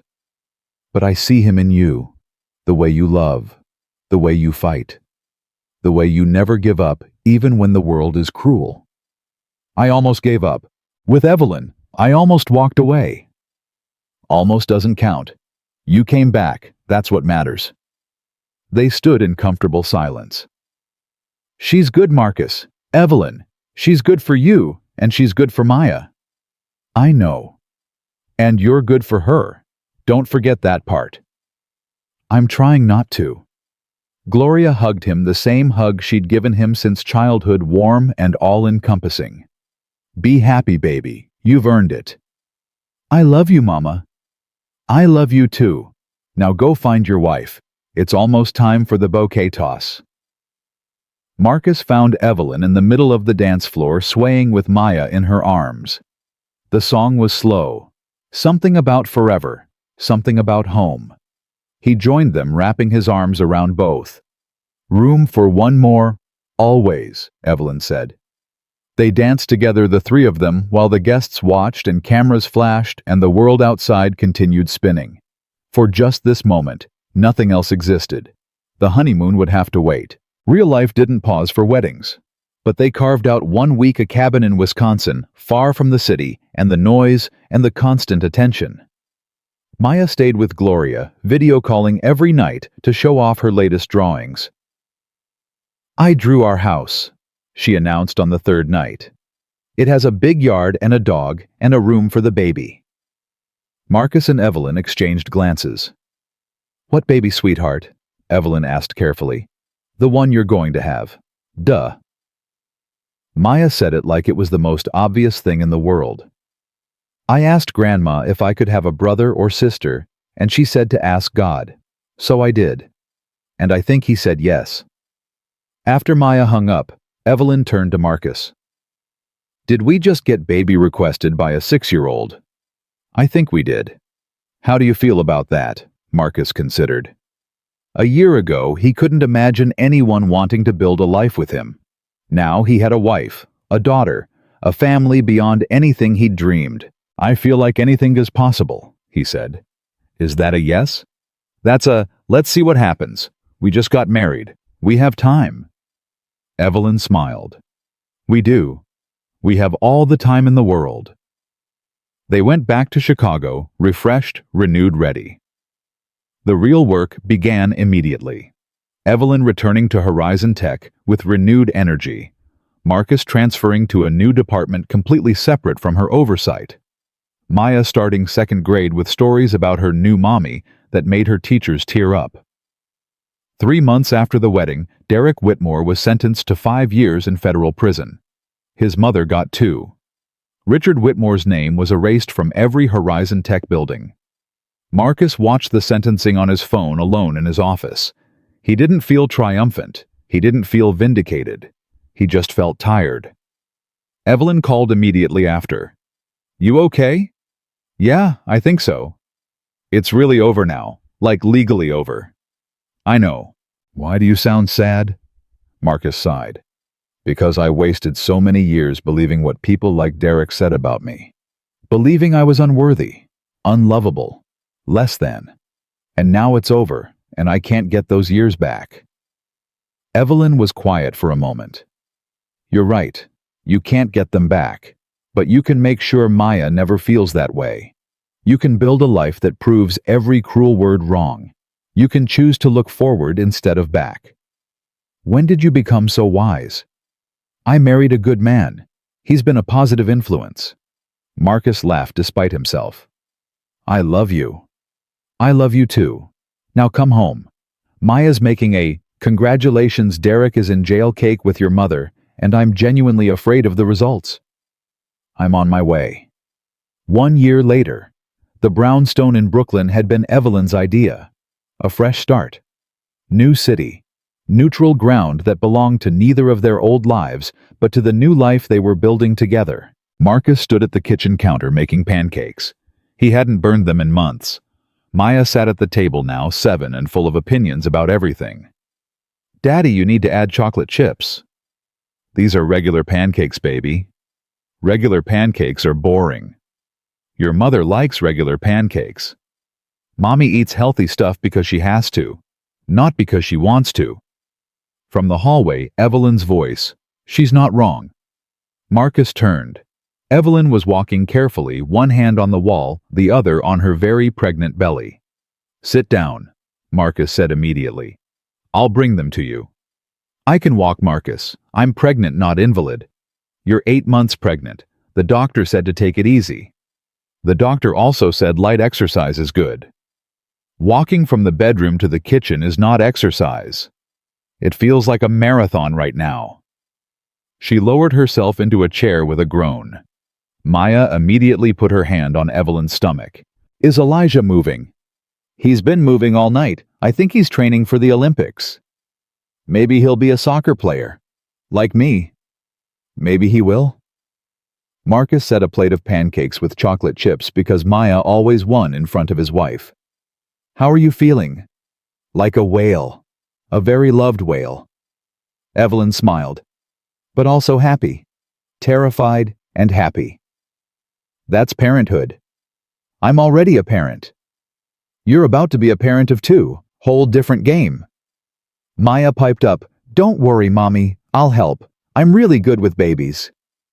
You've never been around a baby in your life. Marcus pointed out. I practiced on my dolls. Same thing. Evelyn laughed. I'm sure it is, sweetheart. The morning continued. Breakfast eaten. Maya shuttled to school. Evelyn working from home because Felicity had threatened to physically bar her from the office until the baby came. Marcus had taken a leave of absence to help. His new position at a different tech company, one completely unrelated to Horizon Tech, had been understanding. Family first, his boss had said. We'll be here when you get back. At noon, Evelyn's phone buzzed. She looked at it and froze. What? Marcus asked immediately. It's my mother. Judith. She wants to meet.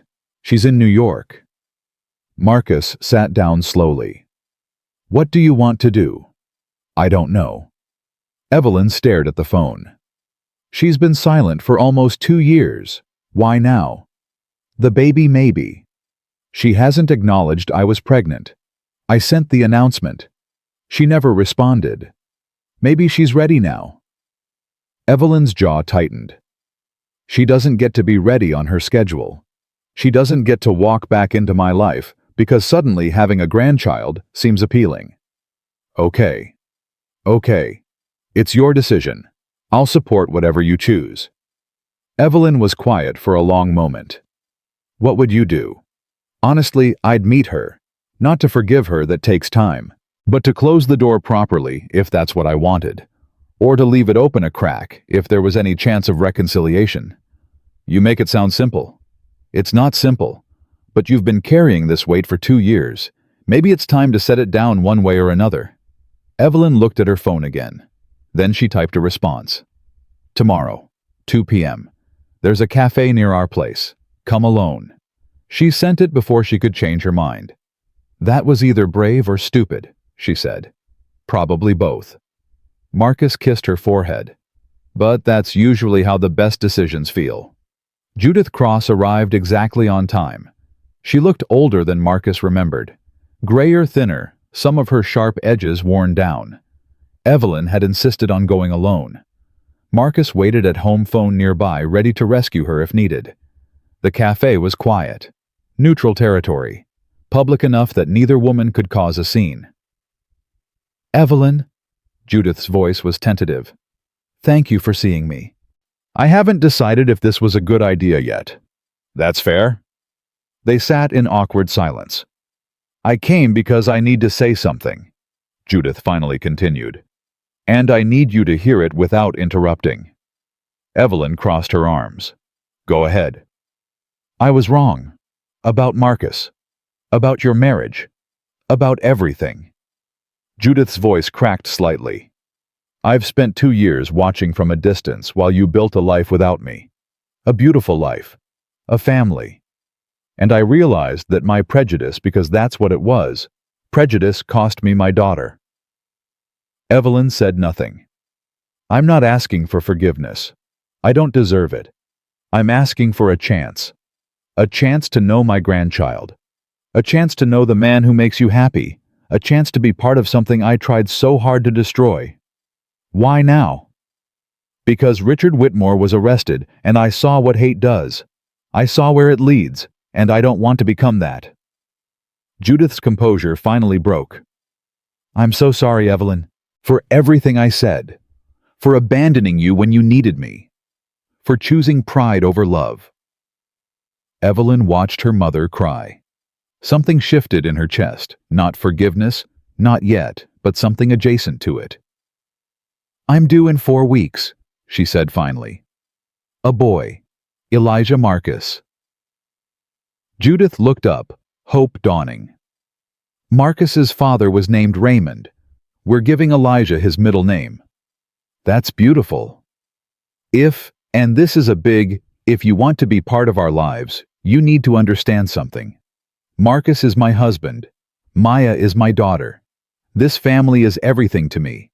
If you can't accept them completely without reservation, then we have nothing more to discuss. I accept them. I accept everything. Words are easy. Actions matter. Then let me show you.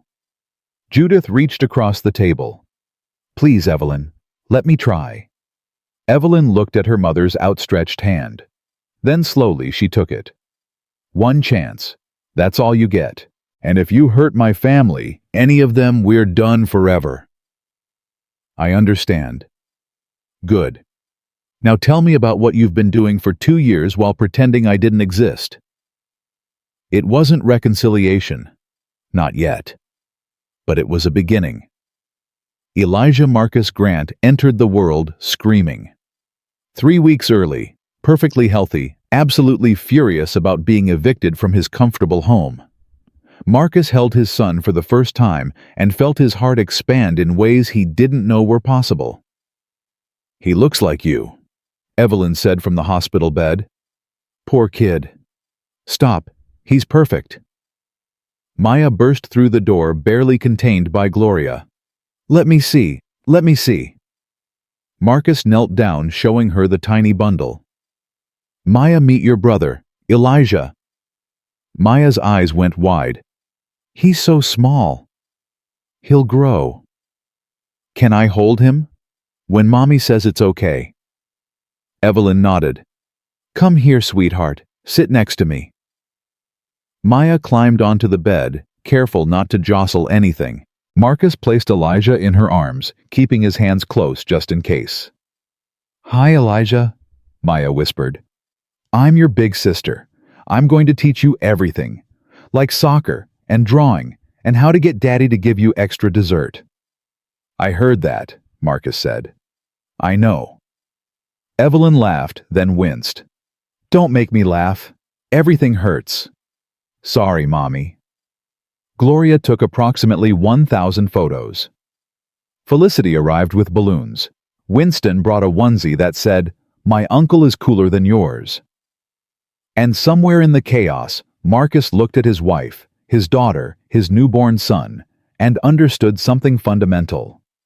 This was what Derek Whitmore could never take from him.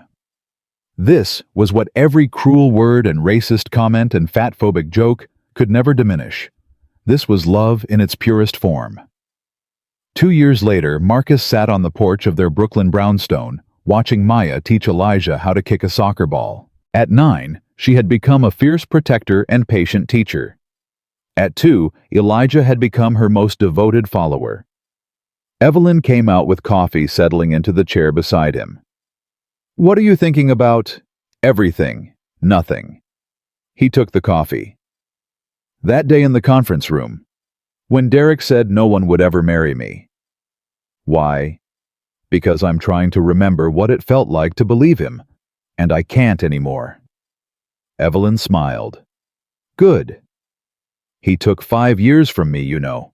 5 years of my life spent believing I was unworthy, that I should make myself smaller, that I didn't deserve love. And now, Marcus looked at his children, at his wife, at the life he'd built against every odd.